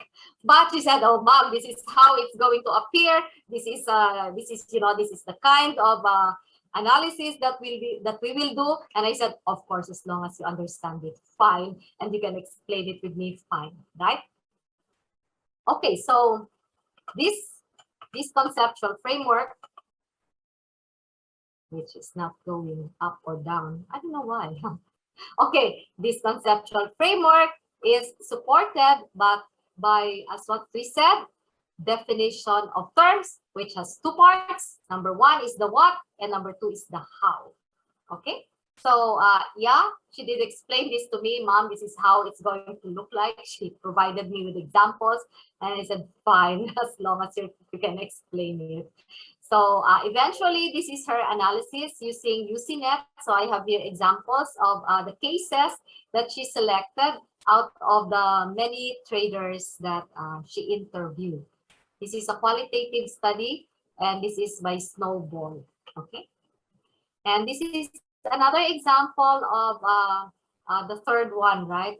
She talked about cooperation and collective action, and she analyzed this based on the kinds of networks, which is bonding, bridging, and linking, because she wanted to show that, remember that she was interested in the culture part, and her hypothesis was that most of them wanted to do business only with their family members or with somebody from the same tribe. And as you can see here, she was right after all, no? So many arrows in the bonding part, which are family members and those belonging to the same group, cultural grouping. No? So there. All right. So that ends our discussion with the first case. So I hope you were able to distinguish very well because she is the longest case. The others are shorter cases. The study of Dr. De Guzman is our major case. And supporting that are two other cases. One is this study, Financial Literacy and Entrepreneurship, Attitudes, Behaviors, and Life Plans of Filipino Women Migrants in Italy. This is done by Dr. Manuela Prandini. She's an Italian. That is why her study is in Italy, right? So her minor is agribusiness again, no, and entrepreneurship. So most of her courses were an entrepreneurship, and she's a PhD extension education graduate. So that is why she's interested in adult education. So let me just go through her study. So this is her conceptual framework. She has several theories, which I will show in a little while, no? But her theory basically looked into or followed the illustration of life plan change. What is it now? Let me see. Planned behavioral change. No? So this is her conceptual framework, and basically this is about planned behavioral change. Now, Manuela wanted to do a qualitative study, but in her committee, there are several members who are very much entrenched in statistics and economics, okay? And they wanted her to do a survey. And Manuela vehemently defended her dissertation, and you know, I helped her with that. But it was an uphill climb because you have two scientists who are entrenched in economics and statistics who were insisting that she would conduct a statistical analysis and a survey. Why? Because if you look at her title, it looks really descriptive. No? And she had to defend it that it is actually analytical and worth as a PhD dissertation. Okay, so it did not help that her wait, there are many who are coming in. So I just admit them one by one. So where was I? It did not help that her conceptual framework looked really, you know, should we say easy. And it reflected only one theory, right? So she had to defend it and say that actually, while that may be so, my study is highly analytical. Of course, she didn't say that, right? But that was our message, okay? So, these are the things that she wanted to study, and she said, I'm going to use several lenses. No, it's not going to be descriptive. That was her assurance. So initially, she was working on these two, Agent's theory of plant behavior and human capital, what is ELAM? But it was, I'm sorry, so noisy. But, she was working on these two theories, and she was also using another approach, no? And I said the approach is different from a theory, so we cannot count it. So eventually she had two theories. She did not take adult education in UPLB because she already had it in her master's. So what I did was to introduce her to other reading materials, specifically Medzi Rose, and eventually she included it in her research. And very, very late in the game, we said, why don't you include Habermas, which I think made it difficult for both of us because it was only in the latter part. Now she already wrote everything, and I said, I think we can include Habermas, which I think was too late in the game. But in any case, she did that. She's a very good also in analytical things. So she did that, and she was able to show these things. Now, so initially she presented these four theories. I also asked her to read feminist theory, and that is why we eventually came up with Habermas in the latter part, because under the feminist theory, they were also talking about, communicative action. And so we came across Habermas, and that's how we added him. So initially, she started with agents and then HEC theory. She added feminist theory, and eventually she added Medzi Rose. Very late in the game, we added Habermas, okay? So we had to convince them that this is not going to be descriptive, no? And we had to convince them by showing how the theories now will help her analyze the things that she placed here in this conceptual framework. So we have this table. Not everybody has this table, but she was, I don't know if you say fortunate or unfortunate, that in her panel she had 3 scientists. So she had to prove that it was going to be analytical, right? Okay. So she did that, and she was, she was approved. And no, she was not immediately approved. The next question was, how is she going to come up with questions, no? The data here, the lived experiences, attendance, is it just going to be a listing, modification, and changes? So remember that her committee does not want it to be descriptive, right? So now she had to have her questions approved. And she said, well, I cannot do that because, this is a qualitative research, which is true. And there is no, it has to evolve as I go along. And her committee disagreed. Okay, it has to evolve, but you have to show us the evolution. You have to report to us how your questions will eventually evolve. And so she was asked to do several steps in her methodology, which is not part of this, right? Not part of this discussion. So she was asked to interview, no, before she can come up with a questionnaire, because she had a list of questionnaires which was not approved to start with. So she was asked to interview different sets of OFW, and from there she had to generate questions. And then from there, she had to talk with people who are handling, literacy programs, generate questions, and submit to us the questions, right? So it was a long process for Manuela, but I would tell you that she's very persistent, And she was very willing to defend her topic of interest. She would come to me.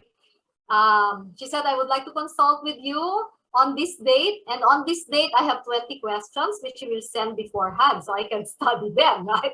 But I like her because it shows how determined she is. And it shows that before she comes to me, she already did her research. That is why she had this long list of questions to ask from me. So when she comes to me, she says, okay, question number 1, ma'am. And then once I answer it and she understood my answer, question number 2, number 3, and that's how we did our consultation. She's the only one who is like that, and I truly appreciate it. Yeah. So she won the best dissertation award, and before she could graduate, before she can be conferred her degree, she was able to publish her dissertation in Scopus Journal. If you want to have a copy of this, how? Please do not write me one by one. I can share it to the organizers, and yeah, they can give it to you. Okay, so not to me. Do not write to me because my email inbox is, crazy. All right, so of course, when you publish, you just choose a part of your dissertation. It's a very long and thick dissertation, by the way. So this is the first publication. It's about transformative learning following Medeiros. Okay. She's also the first one who came up with an output, which is the theory. Now, remember, if it's a dissertation, you should come up with a theory, but of course, it's very difficult. We had a long argument about this because, of course, her original output was a model which she had. And I said, why can't you just stretch it a little bit? You're very good in analytical skills, and I think you can do it. So finally, she agreed, and she came up with a theory. And she said, but I'm not, the only thing that we missed out here is, of course, we did not include in the methodology and in the review of literature theory construction, right?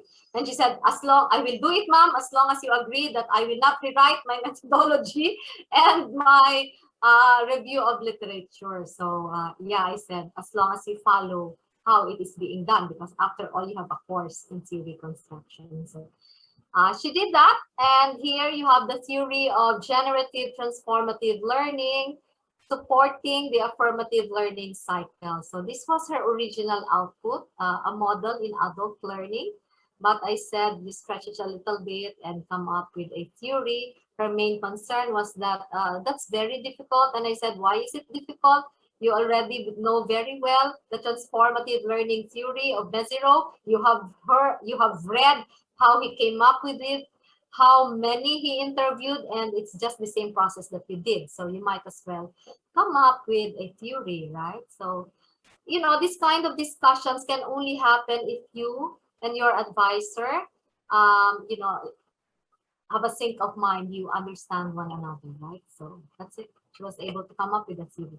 So that's the end of our second case. The third case is a correlational study and an MS study at this time. So the first two were actually PhD outputs, and this one is an MS study, and from Laos. Thailand. No, he's from Laos, but the project is introduced by this group, from Thailand. So very clearly, I think you are familiar with this kind of a conceptual framework. You have the independent and the dependent variables, and you see here that he is going to correlate. That is why you have here arrows. He is going to relate socioeconomic factors with adoption in relation to all of this, extension methods in relation to all of this, farming support factors in relation to all of this, and he is going to compare. He has a statistical analysis of those who were advised by the government and advised by the private sector. And as you can see here, he's talking about adoption, and his study, of course, is the adoption and diffusion theory. Now, when he was doing this, when he came to me, right? He said that it was just yes or no. Adopted, seed preparation, yes, no. What's next? Transplanting, yes, no. And I said, that is not how you're going to do it. We go back and tell me exactly what are the steps in seed preparation, okay?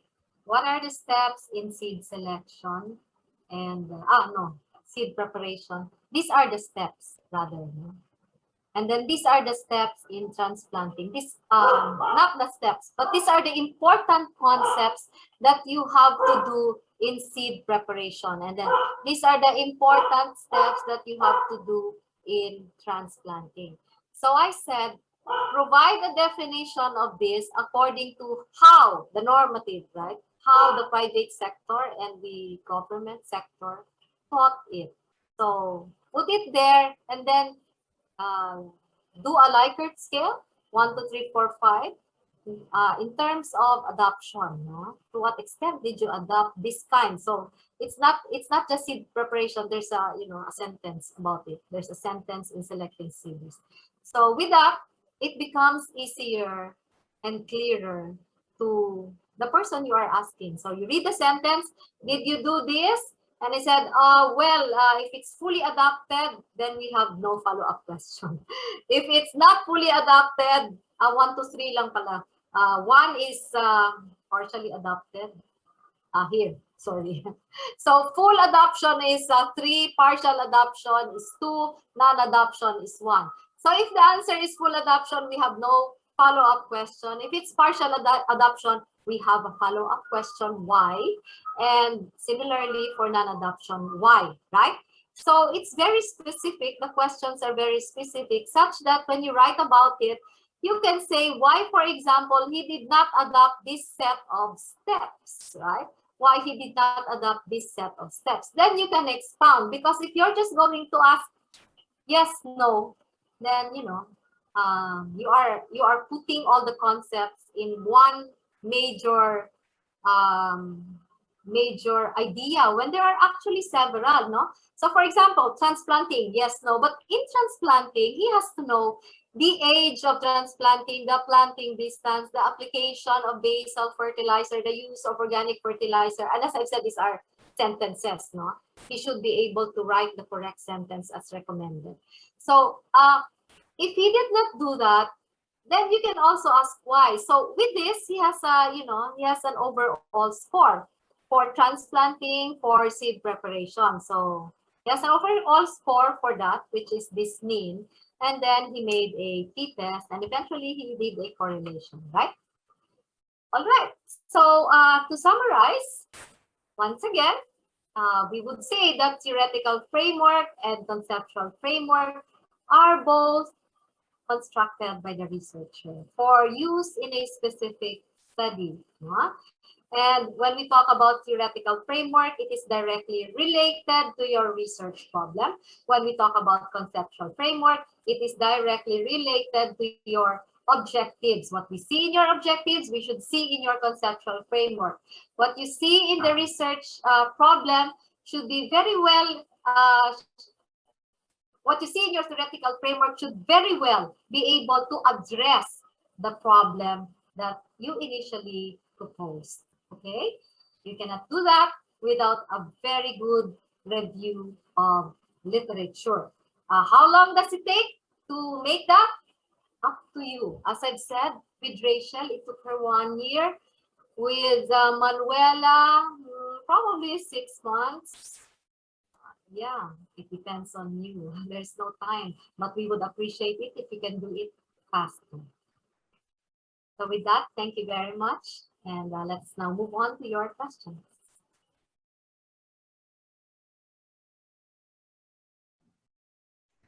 Thank you very much, Ma'am Weng.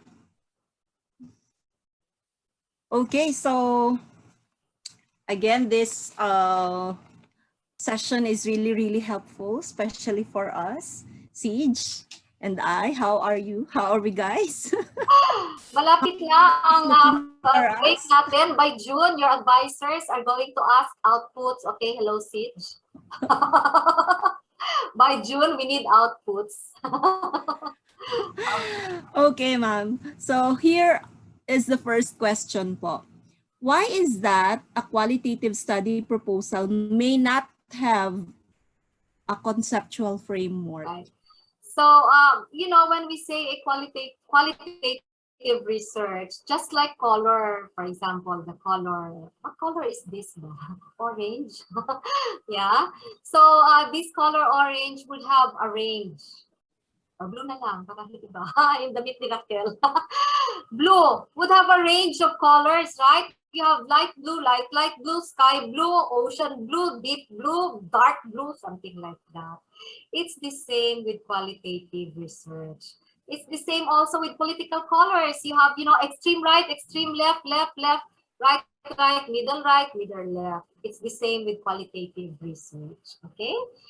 So there are points of view which says that you may not have a qualitative research because it's all from the ground. That was what Manuela was saying because that's what she learned in one of her faculty members. She said, no need for conceptual framework. It will all come from the ground, which was disapproved by the committee, right? Because remember that this committee represents people coming from statistical background and economic background. I said, well, if it's going to evolve, you show us how it will evolve. You show us the process. You put it there in your methodology. You interview from the ground and come back to us and tell us how this has evolved. So, yeah, it really depends because if you are very immersed, no? I mean, you've been doing research, for example, on financial literacy for the longest time ever. You don't need to be really clear about it because you have a wealth of experience. But if you're doing it for the first time, help yourself and help your committee, you know, construct your own framework. If you're not going to use it anyway in your publication, at least in your dissertation, yeah, to help you. Because after all, the conceptual framework is there to help you in the first place, for you to be able to grasp of the concepts that you're going to study. And if this is the first time that you're going to do it, that is going to be difficult to say and defend that, well, it's going to evolve from. What if it does not? Because, you know, this is your first time to do it. Then it's going to be heavy on you to defend finally in your, you know, final defense. And your advisor might not be able to help you. And you will have to go back to the field. That's terrible, right? Okay. Okay, ma'am. Thank you for that. And for question number 2, what is the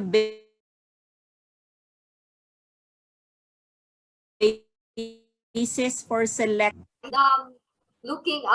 Identifying or choosing the theory is, of course, whether it will help you understand your research problem clearly. No?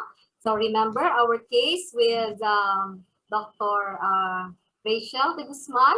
Initially, she didn't know really how to go about it. She didn't have a theory. She wanted to trace, you know, the market, the movement of products from the farm to the, I mean, you know, what's the theory there? Right? None, right? And then she said, oh, mom, I'm going to study culture. What's the theory there? None again, right? And finally, she had the theory social network. And I said, okay, then let's try to understand social network in relation to your study. Is it going to help you? So she did a review of literature of Benguet trade. And I said, it's not enough. You have to do Benguet trade and social capital. And so eventually she said, I am convinced that this is the theory for me. And I added one more, which is network theory, because she said, then I want to use UCNEP and network analysis. So it's not in, you know, it's not in social capital studies, but if it's in network studies and I want to complement it. So does it help you? Does it expand your understanding? Will it give you a better result? Then go ahead. So similarly, in the case of Dr. Prandini, she started with just, you know, 2, and then eventually she expanded it because it would help her analyze things. So basically, that's it, no? How do you know that this will be your theory? You need to read about your topic. So she was reading about, you know, Benguet trade, Manuela was reading about financial literacy. Most of it was entrepreneurship. By the way, no, it was not about adult education, which made it a little bit difficult for her to look for literature. But eventually, she was able to. The key there is to read and read more. Noted, ma'am. Okay, so do we have more questions? Our chat box is flooded with thank you, Ma'am Wang. Oh, thank you also. Enlightening and really I cannot read that helpful. chat. Okay. Mr. Duterte said, I felt glad listening to your talks, Dr. Baconguis. Thank you very much. They all say thank you. Do we have more questions from our dear participants? Ma'am, they are from all over the Philippines. We have 136 participants. Wow, that's From wonderful. different parts of the Philippines. Yes, ma'am. So I think we have no more questions. May hahabol pa po ba? For those who are asking for the link of Dr. Baconguis' presentation this morning, all the registered participants will receive the recording of this webinar later on. All right, so I guess we don't have questions for Dr. Baconguis anymore. So let us move on to the next part of our webinar. Perhaps, before you do that, I would like to thank also all the participants for taking the time to listen and for registering to their webinar series. And I wish you all well in your future research projects. Thank you, ma'am. Thank you very much, ma'am. And shout out to my friends from Cavite State University, the future doctors Andro Siducon and Bernard Ferranil. Thank you for attending this morning. Thank you, Ma'am Wang. Now let's move on to the awarding of certificates to our resource speakers. Let's start with Dr. Serrano. Can we flash the certificate for Dr. Serrano?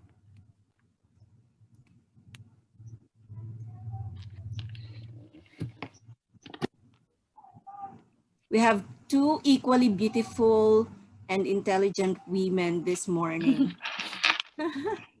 And the certificate reads, Pagkalinga, in collaboration with the Philippine Association of Research Managers, presents this certificate of appreciation to Dr. Evelie P. Serrano for her invaluable contributions as a speaker in Project Pagbangon, a joint webinar series on education, research, and extension, for sharing her insights, experiences, and expertise through her presentation titled Writing Review of Related Literature, held on the 14th of May, 2021, signed Patricia Ann Medina, the president of, or the chairperson of Pagkalinga, and Dr. Marian C. Manny, the president of PHILARM.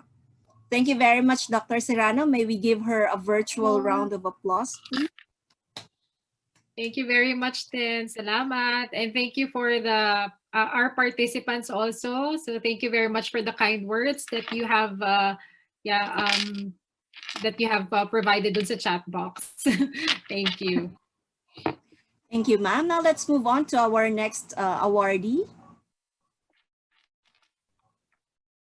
Okay. Same certificate reads, Pagkalinga, in collaboration with Philippine Association of Research Managers, presents this certificate of appreciation to Dr. Rowena de la Torre Baconguis for her invaluable contribution as a resource speaker in Project Pagbangon, a joint webinar series on education, research, and extension, for sharing her insights, experiences, and expertise through her presentation titled Constructing Your Research Framework, held on the 14th of May, 2021. Signed Patricia Ann Medina, Chairperson Pagkalinga, and Dr. Marian C. Manny, President of PHILARM. Thank you very much, Dr. Baconguis. Thank you very much. And thank you very much. A virtual round of applause. Thank you, ma'am. Your talent and time really gave way to raising funds for our beneficiaries. Thank you very much, ma'am. Thank you also. Okay, for those who want to have a group photo, would you like to open your, turn on your cameras, and let's have a group photo for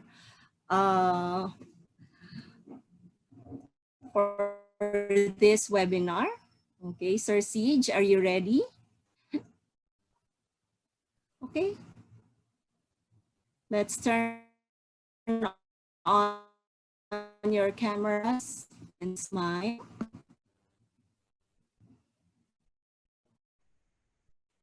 CJ, are you taking the pictures?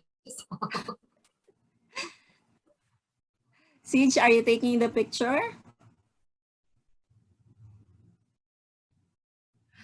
Okay, maybe he has slow Taking the internet picture, connection. Rax. I'm Leia taking can the do picture. this. Thank you. Okay. Okay, let's smile in the camera.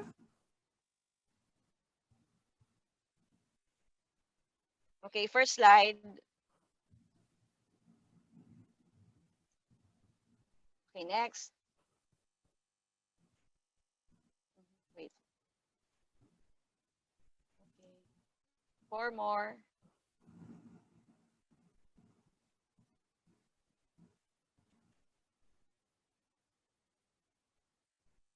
Last 2. Last one po. Thank you. Thank you, Dr. Mira. All right. Thank you very much, Dr. Evelie and Dr. Weng. And that wraps up our webinar. We hope that you learned a lot from our resource speakers that you may use in the future. We will flash the link to our online webinar evaluation form on the chat box. After you have completed the evaluation, we will send you your certificate of participation in this webinar. Make sure that the email address that you have provided is correct and accurate, and the spelling of your name is correct because certificates are auto-generated. We would also like to thank our attendees for actively participating today. Again, the proceeds of this webinar will be sent to the community pantries in Los Baños and the city of Calamba in Laguna. A special mention to the organizers of this webinar, the Pagkalinga community, for the successful delivery of this event. This is the 5th episode. And congratulations to everyone. See you in our next episode. Stay safe and enjoy the rest of the day. Thank you very much. Bye. Bye, Rax. Bye, Bye, CJ. Ma'am Meng and Ma'am Evelie. Thank you so Bye, much. Ma'am Weng. Thank you so much po. Ma'am Evelie, marami pong salamat din.